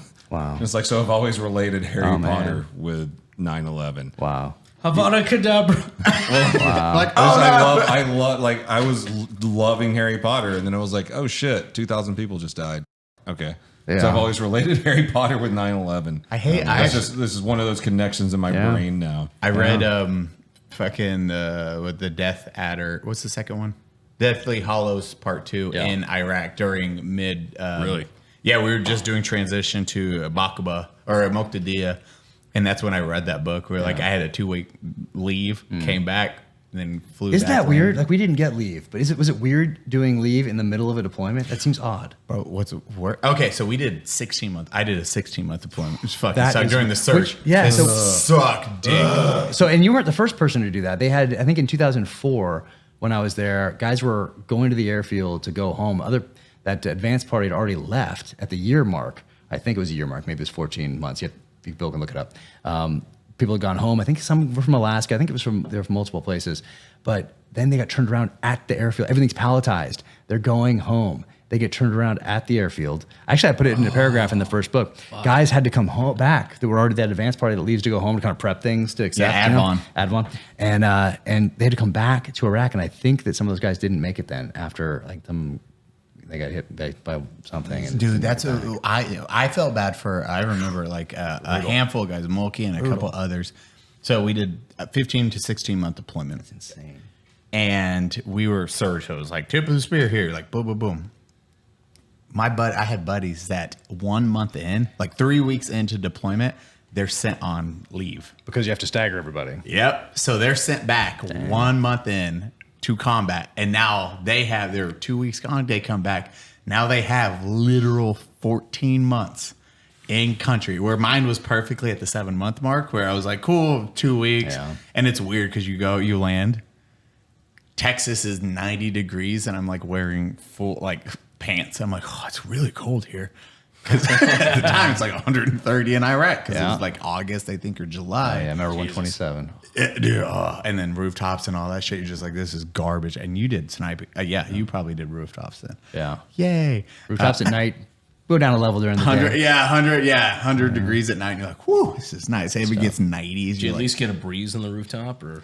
Well, I only went up there at night, so I don't know what other people did, but I only went up there at night on the rooftops. During the daytime, we'd be back inside. So you do like an urban hide site. So you could make it, you can make it here, you can make one here, but typically we liked to be, in combat, we wanted to be one room deep. So we found out that like when bullets are flying and RPGs and everything are flying, we want to be back there, but shooting through something out this way. Now, if no one's firing at you yet, then you can make an urban hide site in a room like this, and until things start to get because you're talking about your cone of fire is you can straightforward.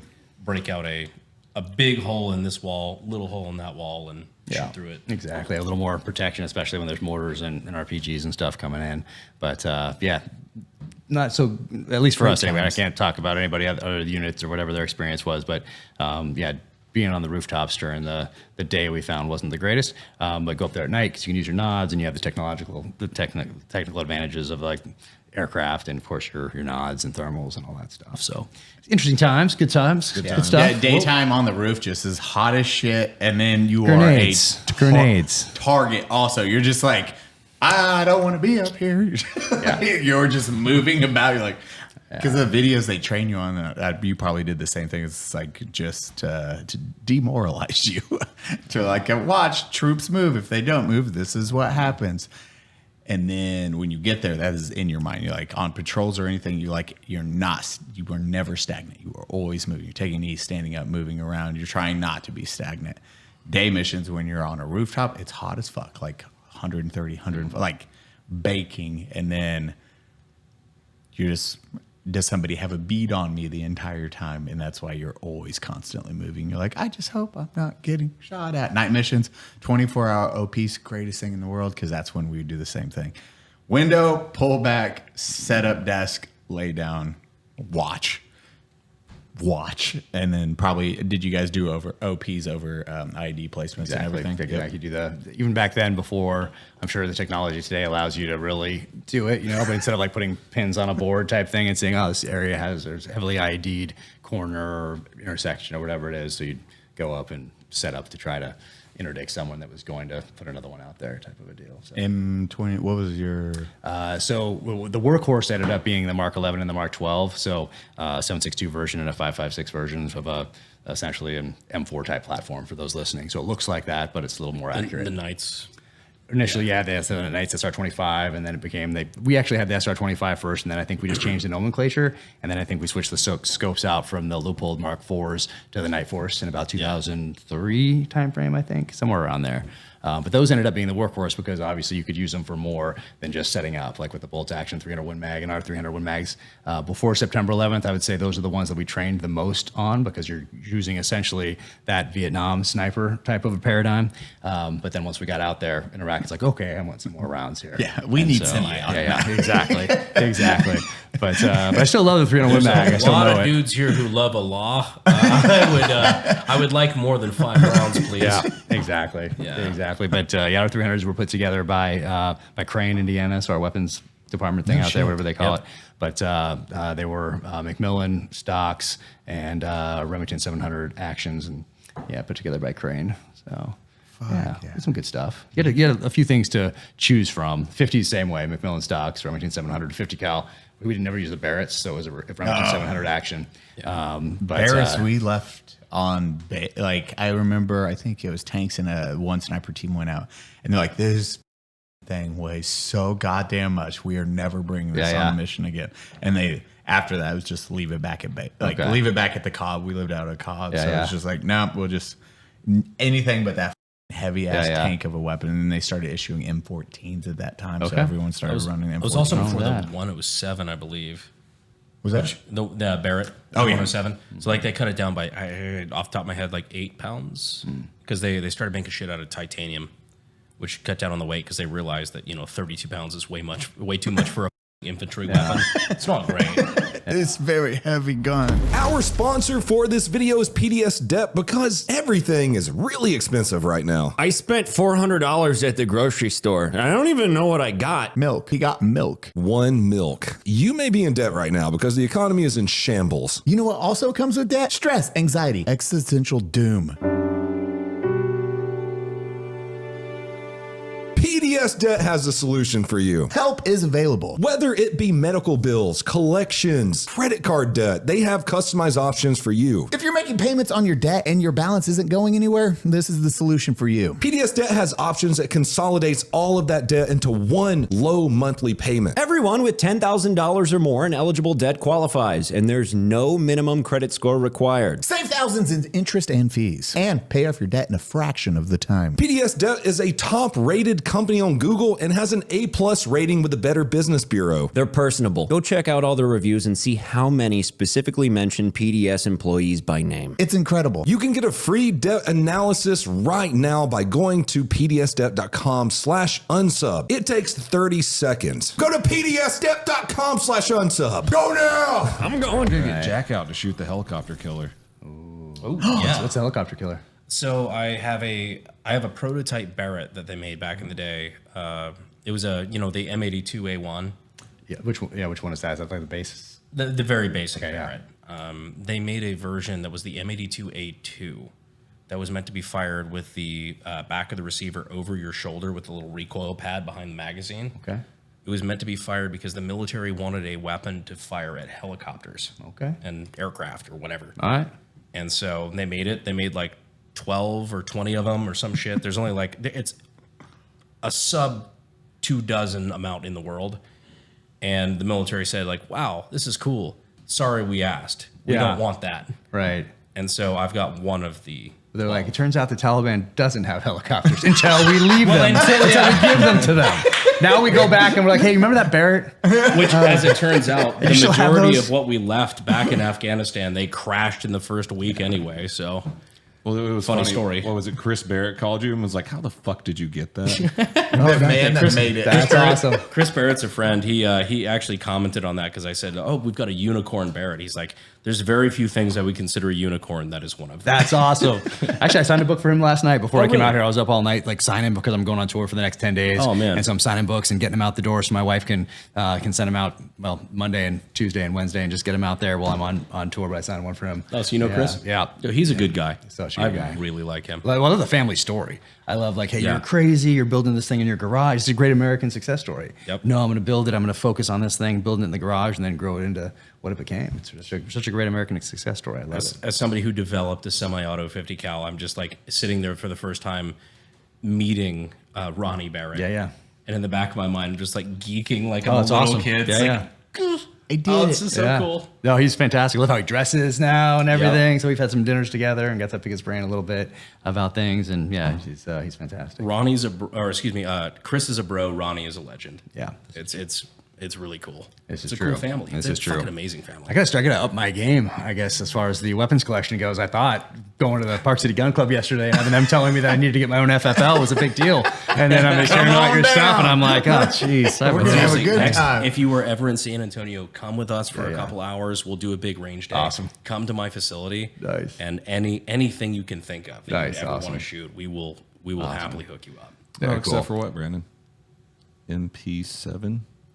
I'm working on it. Nice. Cody's I'm dream actually gun. It's working the on only thing he wants. Cody's like, I just want an MP7. Do some people have them? They're only Other than military or something? $30,000 right now. There's a couple of people that have it civilian side. They're very expensive civilian side where you're talking maybe currently 40, 50 grand.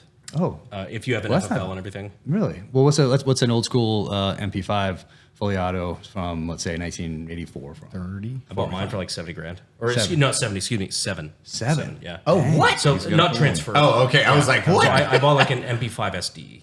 Okay. Like the Integrally Express version. Like 6, 7. How much is it transferable? If you're talking transferable, Yeah. transferable stuff that civilians can own, you're talking maybe 30 grand. Okay. Like 40 grand maybe. Yeah, that's For exactly. like Yeah. Yeah. I should have. Yeah, a couple of years ago I had one, but I didn't have any money yet, so I didn't feel like I could do that. The thing is with Should MP7s, have there done it are anyway. 0 available that are transferables because they were made after 1986. Yeah. Oh man, dang it! Almost. So I almost had no one. civilians that don't have an FFL and all the crazy licensing for like the law letters and whatnot.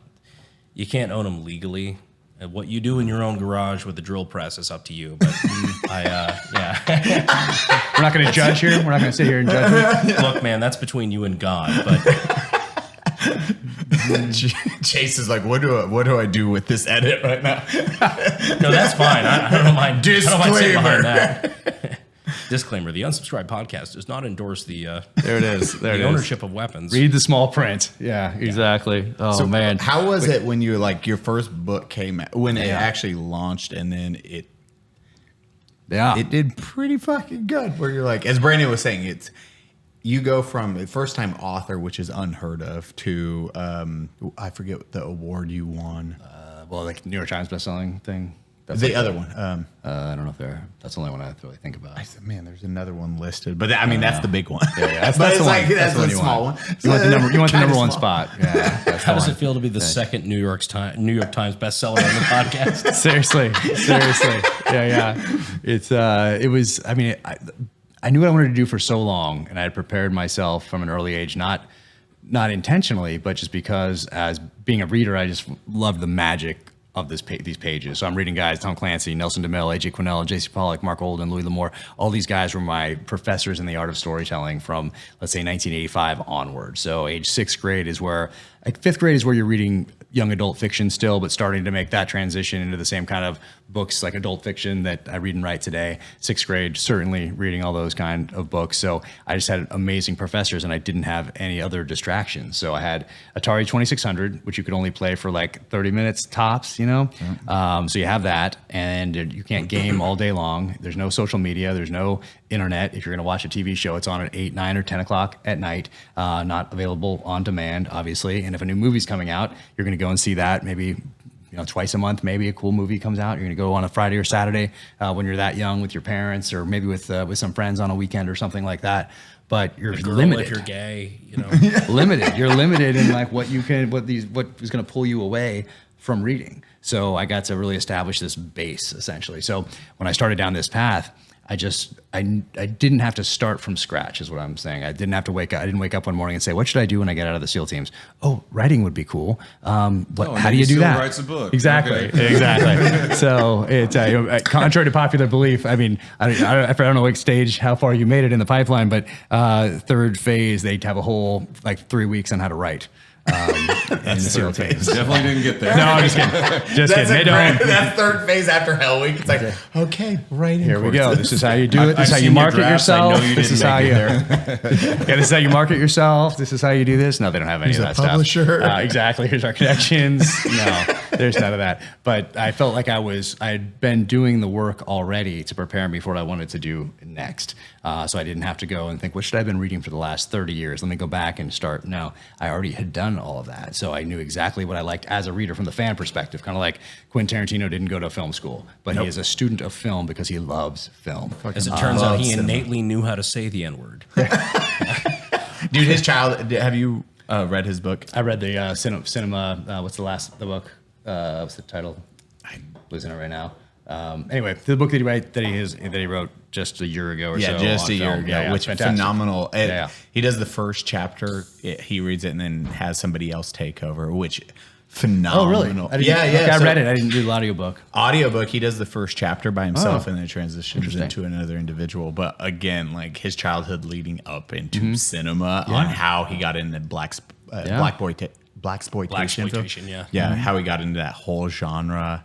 Fucking fantastic. Yeah, and he goes back and and he has a podcast and he can recall so many different things from all these films. He likes the 70s, like he loves the 70s cinema. But I love listening to that, and you learn so much about the history of film by listening to that podcast, by reading that book. I mean, it's an encyclopedia, but not because he studied it, because he loves it. Loves it. And so that's his passion, obviously. And that was yours. This was mine. Yeah, exactly. So I never really thought about it in terms of like the odds or anything like that. So I just thought, this is what I'm going to do next. And all my bandwidth went into making it the best book it could possibly be. My next one, I was already writing the second book before I even submitted the first book to Simon & Schuster. Flew to Mozambique to go do some on-the-ground research over there, because I knew that was going to be a very significant part of this next phase of the journey for my character. Because I knew that John Grisham, he wrote A Time to Kill first, and he couldn't give that book away. Then he writes The Firm, Tom Cruise is in the movie, off it goes, and we have a John Grisham novel every year or two a year ever since. But if he had stopped after that first book, then we wouldn't. And he'd probably just be retiring from law practice right now, probably miserable and hating it. But then they make the movie of A Time to Kill, which I think A Time to Kill is arguably his best book. I haven't read some of the more recent ones because I got a little busy. But of the earlier ones, I do love A Time to Kill, and that's the one that for some reason he couldn't give away. And by that I mean he didn't sell as well as the next ones, obviously. Which how it works a lot. Yeah, of so I was like, well, I'm gonna, if the second one, I'm gonna write 2, and if the second one doesn't do well, then I'll reevaluate and figure some things out. But, but it did. I didn't know A Time to Kill was a book. Yeah. Like the movie is incredible. Yeah, it's a great movie. They did a great job with it. Great adaptation. Obviously, Matthew McConaughey, he's already kind of on that path. Days and Confused? All right. Yeah. We're in Austin. That's right. Yeah, we're kind of We're in home Austin turf. right Endorsing my opponent. Yeah, he's a great guy. Oh, really?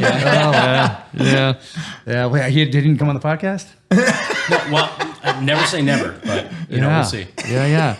But yeah, he was great in that, obviously, and like all those films, they did a great job with those Grisham adaptations in the '90s, and that was a good time. Like that was a great time to be writing and having your stuff adapted to film because there was box office. And today, there's no box office. There's no VHS. There's no DVD. There's none of that. Streaming is a little tough because who controls that data? So it's a very interesting landscape to navigate now. But I'm essentially a student of it. I've always been a student of warfare. I'm still a student of warfare. I'm a student of my craft. Always trying to get better. I want my next book to be better than this one. That's always the goal. And thus far, I think I've done that. So this is my favorite one to date because I think I accomplished that by having it be better than the one before. But yeah, it feels. I mean, getting it to Chris, so that was going back to that. We took a segue. We took like a 30-minute segue. We are known for segues. Yeah, It's a weird. I'm mostly curious though about the time between. Okay, you release your first book, it's doing really well. What is the conversation like when Amazon reaches out to you? It happened before the book even came out. So Jesus Christ. So my friend calls me out of the blue in November of 2017. The book came out in March of 2018. 2017, I hadn't talked to this guy for 5 years. His name's Jared Shaw, awesome guy.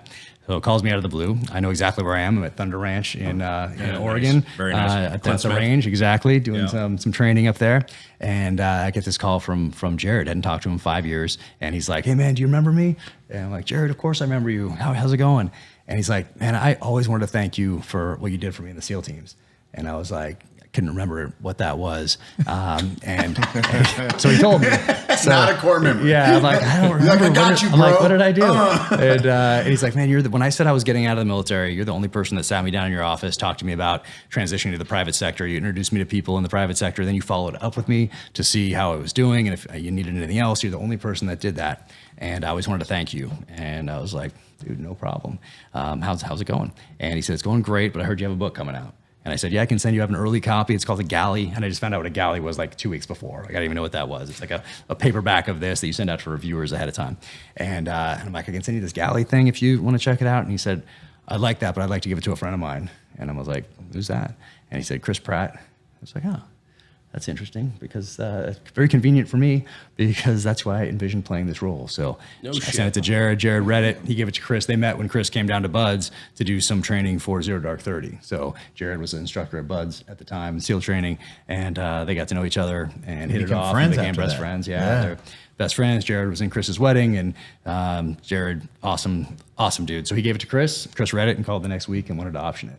So he optioned it first out of the gate, and then from there he takes it and takes it to Amazon from there. So it was before. So Chris was the one who took it to Amazon. Yep. Oh, shit. That's rad. There's a production company, kind of middle production company, MRC, who gets it first. So there's like multiple kind of levels as far as financing and all that stuff. Right. But so Chris got it. Got a showrunner, David DiGilio, who's awesome. Antoine wanted it at the same time. So that's the other crazy part of the story is the exact director that I wanted, another buddy, unbeknownst to me, gave him a copy. Antoine Fuqua, yep. Yeah. Gave him a copy as well before it even came out. And so Antoine wanted it at the same time that Chris wanted it. And then those guys are friends from doing Magnificent Seven together. So they just called and said, let's do it together. You willed that shit into existence. It's crazy. Because that's one show, like, so Terminal List is one show that I automatically go into, like, any sort of like gunplay, military, any sort of fucking TV show or movie I watch, I'm very critical. I'm just like, okay, this is Hollywood's gay idea of how military shit works or how tactics or guns or whatever. That was the one show that by episode 2, I'm like, all right, you got me. Oh, thank you. Like I was completely sold Yeah. from the very beginning. That was very good. Well, I appreciate that. That's one thing we wanted. We all agreed. So me, Antoine, Chris, and David DeGilli, the showrunner, what we wanted to do is stay true to that mindset of a modern day warrior. Like that's what we wanted. We wanted somebody who's a former military, cop, let's say firefighter, intelligence officer, whatever. Somebody like that who sits down on their couch, cracks a beer, turns this thing on. We wanted them to know that we at least tried, that we at least put in the effort to try to get it right. And there's going to be Hollywood hot sauce to move the story along and that sort of a thing. But we wanted them to realize, okay, they at least put in the effort to do this. And so that was very important to us, and still is on the one that we're filming right now. But I'm also. Now I was forgiving before, like when I watched military stuff, unless it was it's like, oh, come on. I really tried to like not ruin it for everyone around me and not ruin it for myself also. Like I try to like go with it, but there's a point though. Yeah, I mean there certainly is, but now I'm even more forgiving because I see how easy it is for these things to go off the rails because there's so like this is just me. This is one person. Goes to my editor and her comments content wise are the same as they were for that first book. Explain this a little more for someone who wasn't in the military, or explain this a little more for someone who hasn't read all the books up to this. Like those are kind of the only kind of content edits that I get. But now when I see how easy it is for like 350 people working on a show, for how all these. There's a lot moving pieces. Like if this is horrible, it's all on me. There's no one else to blame. Now, when you're dealing with 350 people, or you're going all the way up to the top execs at Amazon and back down with notes just on scripts and everything else, when you're dealing with time constraints, budgetary constraints, you might not be able to get the weapon systems that you want because of FFLs or what's in your what state you're filming in, or now internationally. If you need help, it's let me crazy. know. Seriously, yeah, it's a whole thing. Like the ATF is involved in all this stuff. It's like serious. It's a fucking problem sometimes. Yeah. So that's why sometimes you can't get the exact thing that you need. Like there's just one weapon that I want to get in this final episode. So I'm writing the final episode of this new show. All right. Go on. Well, I'm not going to say what it is because it's kind of like saying that you want a certain actor to play something and then you don't get We it. can cut this if we need. We can cut this. But it's in Budapest. So do we need? Means you had to have figured that out 6 months ago in order to do all the paperwork to get it there for filming now. So it's like one of those things. Okay. Yeah. So it's one of those. So now when I watch a show, I realize all these factors come into play. Like if I see guys running around and it looks like they're running around with like kind of ARs from the 90s, but it's a contemporary show. Yeah. And then you're like, wait, what happened here? Well, maybe they're filming in a country where that's all they have access to, type of a thing. Yeah. So there's so many different, when you're talking about weapons and all that stuff. It's now kind of like Lord of War, if you think about it, when they do the scene about like the AK-47, everything in the back rack is a VZ-58. Oh, really? I'm gonna watch that again. They were filming in Czechoslovakia, so that's all they could get. See? So that's exactly it. Yeah. Exactly it. So now, so Eli, all right, Brandon over here like, those are not AK-47s. I know AK. You're gonna ruin it for everybody around you. I'm gonna. Yeah. So now I'm much more. Sorry. Yeah. But now I'm much more forgiving because I see just how difficult it is, one, to make anything, and then two, to make anything good. Yeah. So it's really interesting. But I'm a student of it. And I love it. I love learning the screenwriting side of the house. Hopefully that makes me better at this, and vice versa. So it's fun. Always remaining a student is I think that's my thing. You're fucking crushing. I have a request. Not quite a request. I'm just throwing this out here. We all want to get killed. Oh, you. If here's a gun. Yeah.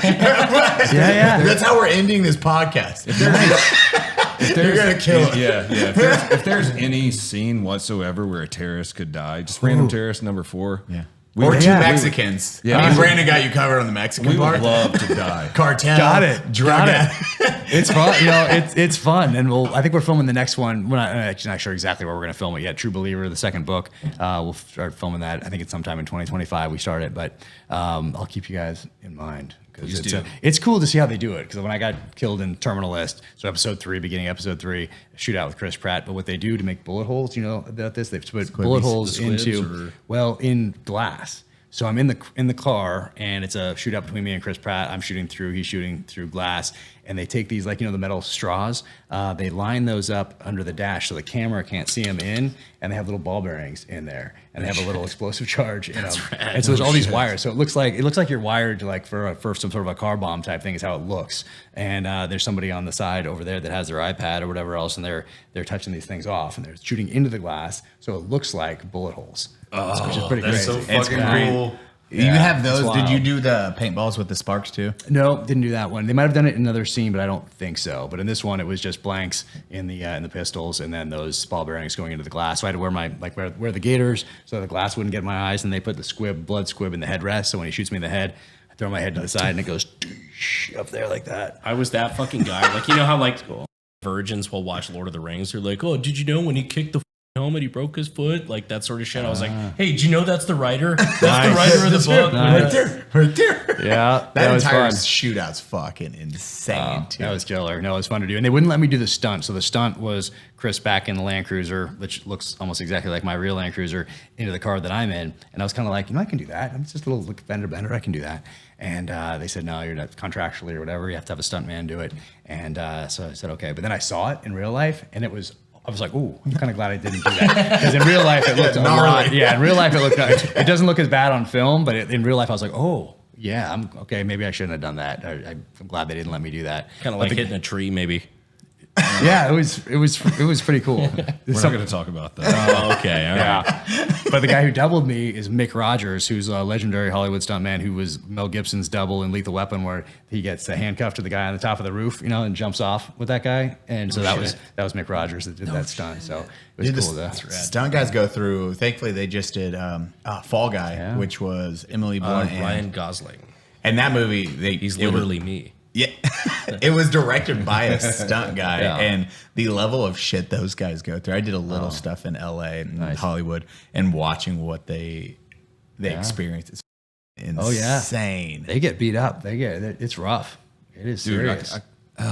Learning how to fall down stairs, like concrete stairs, that scares the fuck out of me. You're gonna get hurt, right? The pads, they have pads, but you're still just following the guys in. What was one of the worst stunts in Terminal List? Ooh, one of the worst ones. Trying to think. Well, from the viewer perspective, what did it look like? I'm trying to think of ones where someone got really beat up. I don't know if it was the worst. Any of the falling down. Well, I know. The mountainside I know. stuff. Yeah, the mountainside. That's Chris. brutal. That's Chris Romrell. Awesome dude. Any mountainside where you're just falling. I know they're doing that. Oh yeah, it was all physical. So that's him jumping. You can go to Chris Rommel's Instagram, and the picture on his thing is him doing that jump. That's his picture, and it is an amazing picture. But and he's cool. He's a big guy, like Chris is a big dude, and Romrell, he can just stand here and do a backflip. He's like that agile as a big dude. It's crazy. So that one was probably it. But then in the tunnel sequence, when the guys are attached to the cables, and in the beginning there's that explosion, and they all go flying. Before they take that out with visual effects, the cables yank these dudes, and it throws them hard. Yeah, it's pretty serious, but it's cool. Is there anything in the book that you wish made it to the show? I knew there was going to be changes. Yeah. So I remember First Blood, the book from 1972, written by David Morrell, very different than the Sylvester Stallone movie. Both fantastic, but both very different from one another. And so I was going into it, I knew there would be differences. In my head, before Chris, or as I'm writing it, I'm thinking, oh, you do one kill an episode. Like in my head, I'm like, okay, that'd be awesome. And then when you get everyone together in the writer's room together and put the outline together and all that stuff, and you see it starting to take shape, you realize there are story arcs per episode and then story arcs over the entire season and all of those sorts of things. So I went into student mode once again, just absorbing, learning. So maybe cutting but we'll move it to another episode, another season. Like you can take things that maybe didn't make it in from the first book, and then because of how you're adapting the second one or the third one or the fourth one, you can kind of move some things around and use some of those things. There's a scene in the book where James Reese cuts somebody's heads off and leaves it on a gate. And throws an ISIS flag over the top of it. It'd be kind of cool to do. So we might see that next season. I think I should work it in somewhere. Seems like, seems like a natural thing to work in somewhere. I don't know.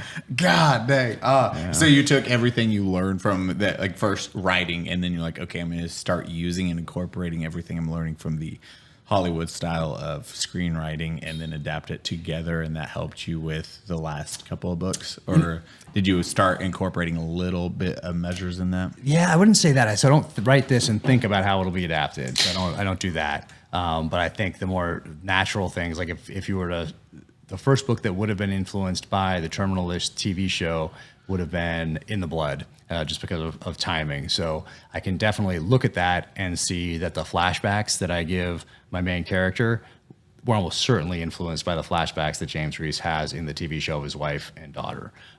So it's more things like that rather than like strict rules or something like that. It's more like more feelings, emotions, storytelling rather than, oh, how would this adapt? Because you do, like, even in that one, you do really good with flashbacks. It's like those moments where it's like he wakes up and says PTSD or just memories and he's waking up from a dream. Yeah. You do a fantastic job of that. Thank you. I like writing those because I think when we're making a decision in life, you're thinking about past experience. You're trying to take those past lessons, apply them going forward as wisdom. And so he's doing the same thing as a different guy. Each book, he's not just the same person that's plopped into a different scenario every book. He's a different person in each book because he's evolving, hopefully like we all are on this journey called life. So hopefully we're not the exact same person today than we were yesterday. Hopefully we learned something from yesterday. And so I try to incorporate that in here, but it's a very natural thing.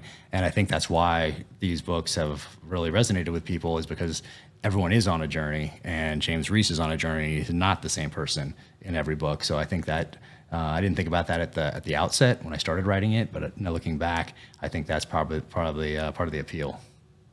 How many books do you think you're going to get out of James Reese? Oh, people are gonna have to read this one to see what happens in this one, because maybe this is the last one. We'll see.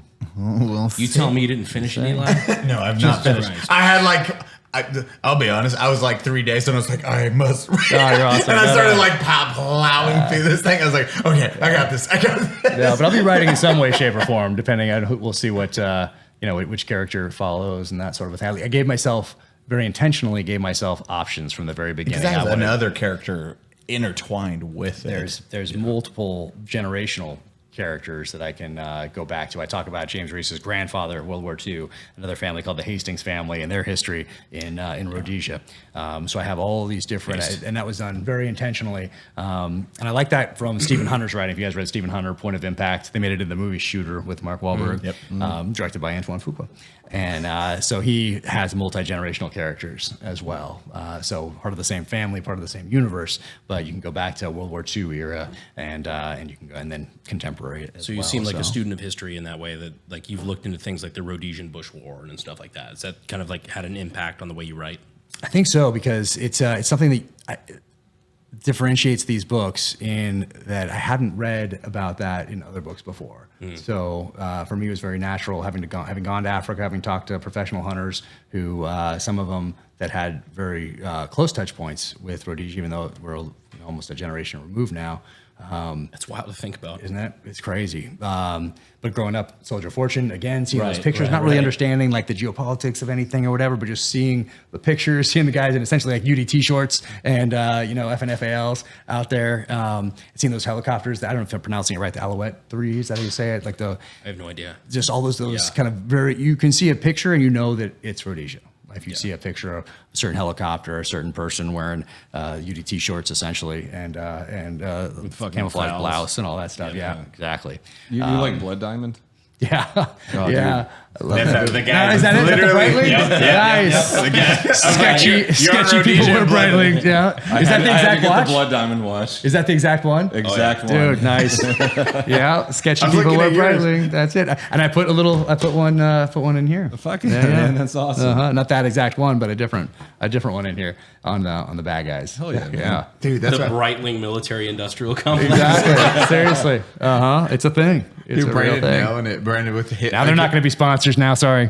History nerd, because that's one segment is you transition perfectly into it, is like, what is your favorite part of history, like wars, where like you have Rhodesia, World War II, which ones you're like, okay, I really gravitated towards this piece. Yeah, clearly you're a student of history, but there's a lot of like the lesser known. There's the very popular, like the Normandy Beach D-Day, World War II. Like certain things are like they're very well known, but there's a lot of lesser known parts of history that are still like, I would say, equally important and historically significant, even though a lot of people don't talk about them. Right. Well, certainly Rhodesia's one.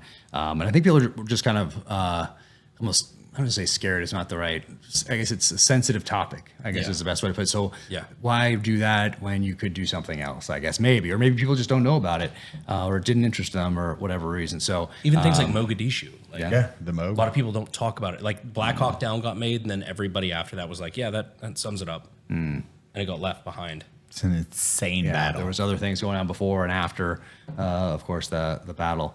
But yeah, I just like pulling out different things that you can really dive into. That, like, if you were to take D-Day, of course, people know D-Day, they know June 6th, they know that story for the most part. But now you can watch it through the eyes of Saving Private Ryan. You can watch it through Tom Hanks' character, and you can do that. So you have a mission within, kind of buried within that. So I like that. I like that historical type fiction, both in books and in film, because I think it makes it more palatable, I guess is one way to put it, which is fun. Thank you.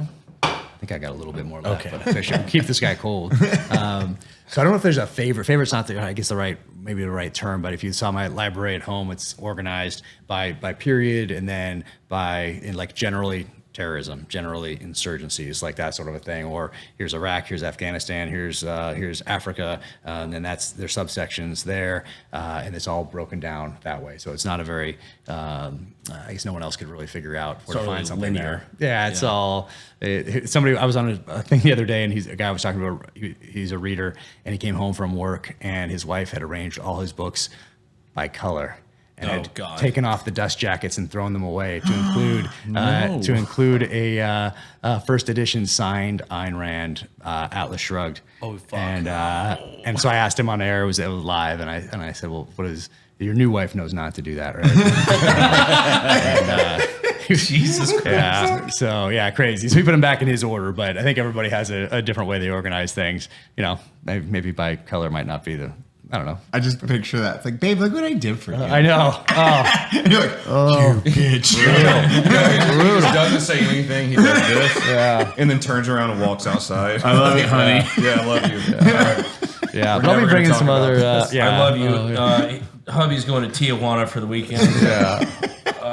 Yeah, but I love those, little other stories that, smaller, lesser known. Kind of histories within histories that I like to bring out or highlight in the pages of the book, even if it's just something that I'm interested in and want to go back to later, or think a reader might be interested in, because I loved growing up where I could figure out what was going on by context. So let's say I'm a 6th grader, 7th grader, 8th grader. I'm reading one of these books. I'm reading, let's say, The Brotherhood of the Rose by David Morrell, and I'm reading this thing, and there's a sentence in there that I don't really understand because I'm not old enough to understand what he's talking about, or I'm not familiar with that part of history. But I understand it by context because it doesn't take me out of the story, but it's something I want to go back to, and it keeps my interest in it. So I do the same thing. I think that's because of the history I have just as a reader, as a fan. That's insane. That is that level of, it's Tarantino level of writing and then being like, I want to do this. I'm going to do this, and I'm going to be the best at this. Yeah, just saying the N-word a lot. It's Minus that's what you don't do. Do you like feet? I feel like I missed a portion of an earlier Tarantino. Tarantino. Yeah. He has his, he has his little tropes. What's the shot? When do you have to take the shot? When you say, was it Community earlier? When somebody says something, you just had to take the shot. It's when Eli I say tries to Community. say Community. Yeah, I just say Community just because we have, I don't know why I just always said, because I'm very thankful for the audience we have. I always call them a community because they like rally behind everything we do. We did, like my kiddo last week, or 2 weeks ago, I just did a quick segment where I was like, hey, Ryden, my son did, he's autistic, and he just did his first YouTube channel. He launched it, and he had 2 subscribers, and then he went to his mom and was like, I have 0 comments. So I asked everyone out there, I was like, hey guys, Ryan just started a thing. Can you just leave a quick comment? There was 3,500 comments that's awesome. On his first video. Nice. And then like 5, and Ryden, autism, is reading all of them, and we have to film all of them. So he's like, this person said this, and they're all super positive. They're all good. Dude, it's like all, like 99.9% of our YouTube community is just fucking the kindest humans in the world, and they rally behind it. That's why you'll see nothing but positivity, even though we have our jokes. Like, even that's what people love. The way I describe our community is like we are chaotic good. Yeah, that. Yeah. It's like, yeah, we're sure, we make a bunch of offensive jokes and we make a bunch of jokes about shit that people don't think is funny, but like it's super dark. But at the same time, we're also like here on a very positive sense. We raise a lot of money for good causes, and like at the end of the day, everybody's here to support each other. I think that's what's important. Veteran, especially, dude. Like the veteran causes we do. That's where. Yeah, we will do above and beyond in the veteran world, especially for PTSD and raising awareness. Which ones do you guys do? Right, dude, like boot campaign, boot camp. Yeah, we've raised. Yeah. This year in November we'll do our Veterans Charity Month, and in 2 days for boot campaign, streaming being drunk and being chaos, we raised $250,000 playing video games. Dang. I would really love, as a goal of mine, I would love to raise another $250,000 for the boot campaign in November. Oh yeah, 100%. Yeah, some veteran cause in November. I would love to do that. What's one of your veteran causes? We can do something with you guys too. Yeah, Rescue 22. They train up service and sport dogs for for veterans. So John Devine, buddy of mine from the SEAL teams, started that one. Best Defense Foundation, taking these World War II veterans back to these battlefields on which they fought. We're in June right now, obviously. So that those are two of the big ones.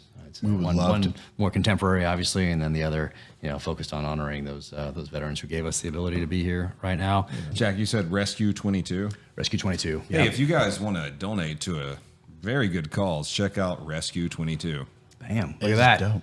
Nice. It's right here. It's right here. Right, and right around this area. As it's buzzing around because we're all talking. Does it float? You guys? Yeah. Oh man. Float, yeah. So when you say from hit the subscribe button, it pops up. Yeah. Like that sort of thing. Yeah. Jamie, pull next up level. Rescue 22, please. You guys are next level. Yeah, you're gonna see. You'll be like, it's one of those weird things where it's coming onto a podcast where you're like, I should have watched an episode before I was on it. But then you see the support, and then everyone is so fucking positive, especially because, because we have the best Eli? What do we have? Community. Yeah, there we go. Take a shot. Take a shot. But because of them, we can do amazing things. It's fucking dope. We got super blessed with it. Love it. Dark humor, man. Yeah, Reigns. Well, yeah, Rescue 22 for contemporary, and I'd say bestdefensefoundation.org then for to honor those guys who aren't going to be with us. And then where can we find your fucking book, dog? Bam! Anywhere books are sold, but officialjackcar.com. That's probably the hub of everything right there. That's the podcast is there, the merch is there, all the other books, a little bit about the television show, all that sort of thing. So officialjackcar.com, but Jack Carr USA is the handle for the social channels. And then any tour you're doing for autographs or anything? Yeah. So start this tomorrow night. Not sure when this drops. So we'll get it out. We'll probably push this out this coming Saturday. Since you have a book release, we can bump it up to the front of the Awesome. Thank you. list. So I'll still have a few more days left after that. So I do book tour start today. Tomorrow in Austin, and then go through the next 10 days, and then back to Budapest to wrap the show out there. Do a few more weeks of filming out there, and wrap that thing. They'll be filming my episode during that time, so that'll be pretty cool. And what can we expect from you in the future? Ooh, well, you fucking fuck your Beirut book. Are you doing that? Yes. What? So my first nonfiction. Yeah. So, well, this TV show right now is it's an origin story prequel. Taylor Kitsch plays Ben Edwards, and it's kind of the story of how he takes this journey to get him to a place where he can do the things that he does in the Terminal List, I guess is the best way to say it for people who haven't watched yet. So doesn't spoil it for them. But it's pretty cool because it's like starts kind of action and then moves into espionage thriller. With still a lot of action, but whereas Terminal List was revenge thriller, psychological thriller, political thriller, this is more of an espionage thriller, which is really cool to see. And the scripts are next level. I think like anything else, you build up political capital working with a group, and you prove your value to them. So there are a lot less questions this time than there were last time. You mentioned how it was a little different, Terminal List, about like when we killed that. Well, this isn't too much of a spoiler because it happens in like the first page of the book, essentially, and in the first episode.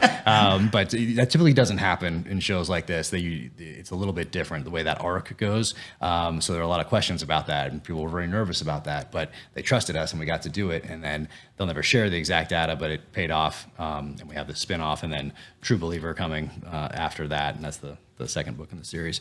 But my first nonfiction, foray into nonfiction, Beirut, 1983, is about the Marine Beirut barracks bombing, and it was so impactful to me as a kid because I saw those news. I knew what I was going to do already in life. I knew I was going into the military already at that age, and then I saw Newsweek and I saw Time magazine. Those are the two magazines we got at our house. Got to see the news that we watch on TV at 6 o'clock. Got to see the newspaper in the morning, and these visuals of what happened there in October of 1983, and how that really set the tone for everything else that was to follow. It was really a seminal moment in our history as a country, when you think about it in terms of our foreign policy, because we talk tough right afterward, and then we quietly leave in early 1984. So essentially, we taught the enemy a lesson that terrorism works. And it started back then, really, in Beirut, 1983. There was an embassy bombing in April of that year, so there was a lead up, and the talking points from the administration at that time were the Marines there were peacekeepers. And in talking to these guys and doing the interviews for this book that comes out in October or in September, they were in combat.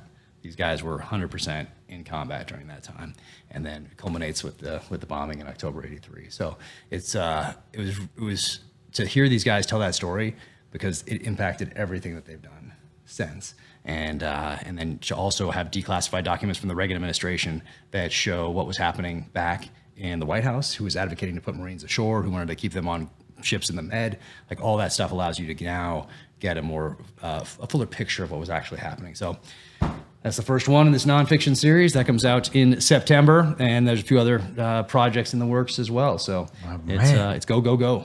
Fucking love it. Cody, do your magic. Doing it. Oh, Do it. Guys, thank you for joining the Unsubscribed podcast. I was joined today by Eli Doubletap, Jack Carr with his new book, Red Sky Mourning. Buy that fucking thing, I swear to God. It's got a glorious mugshot. I love that. That is sexy. Our good friend Brandon Herrera and myself, Donut Operator, check out the Unsubscribed after show on Patreon. We would love to see you there. Cheers!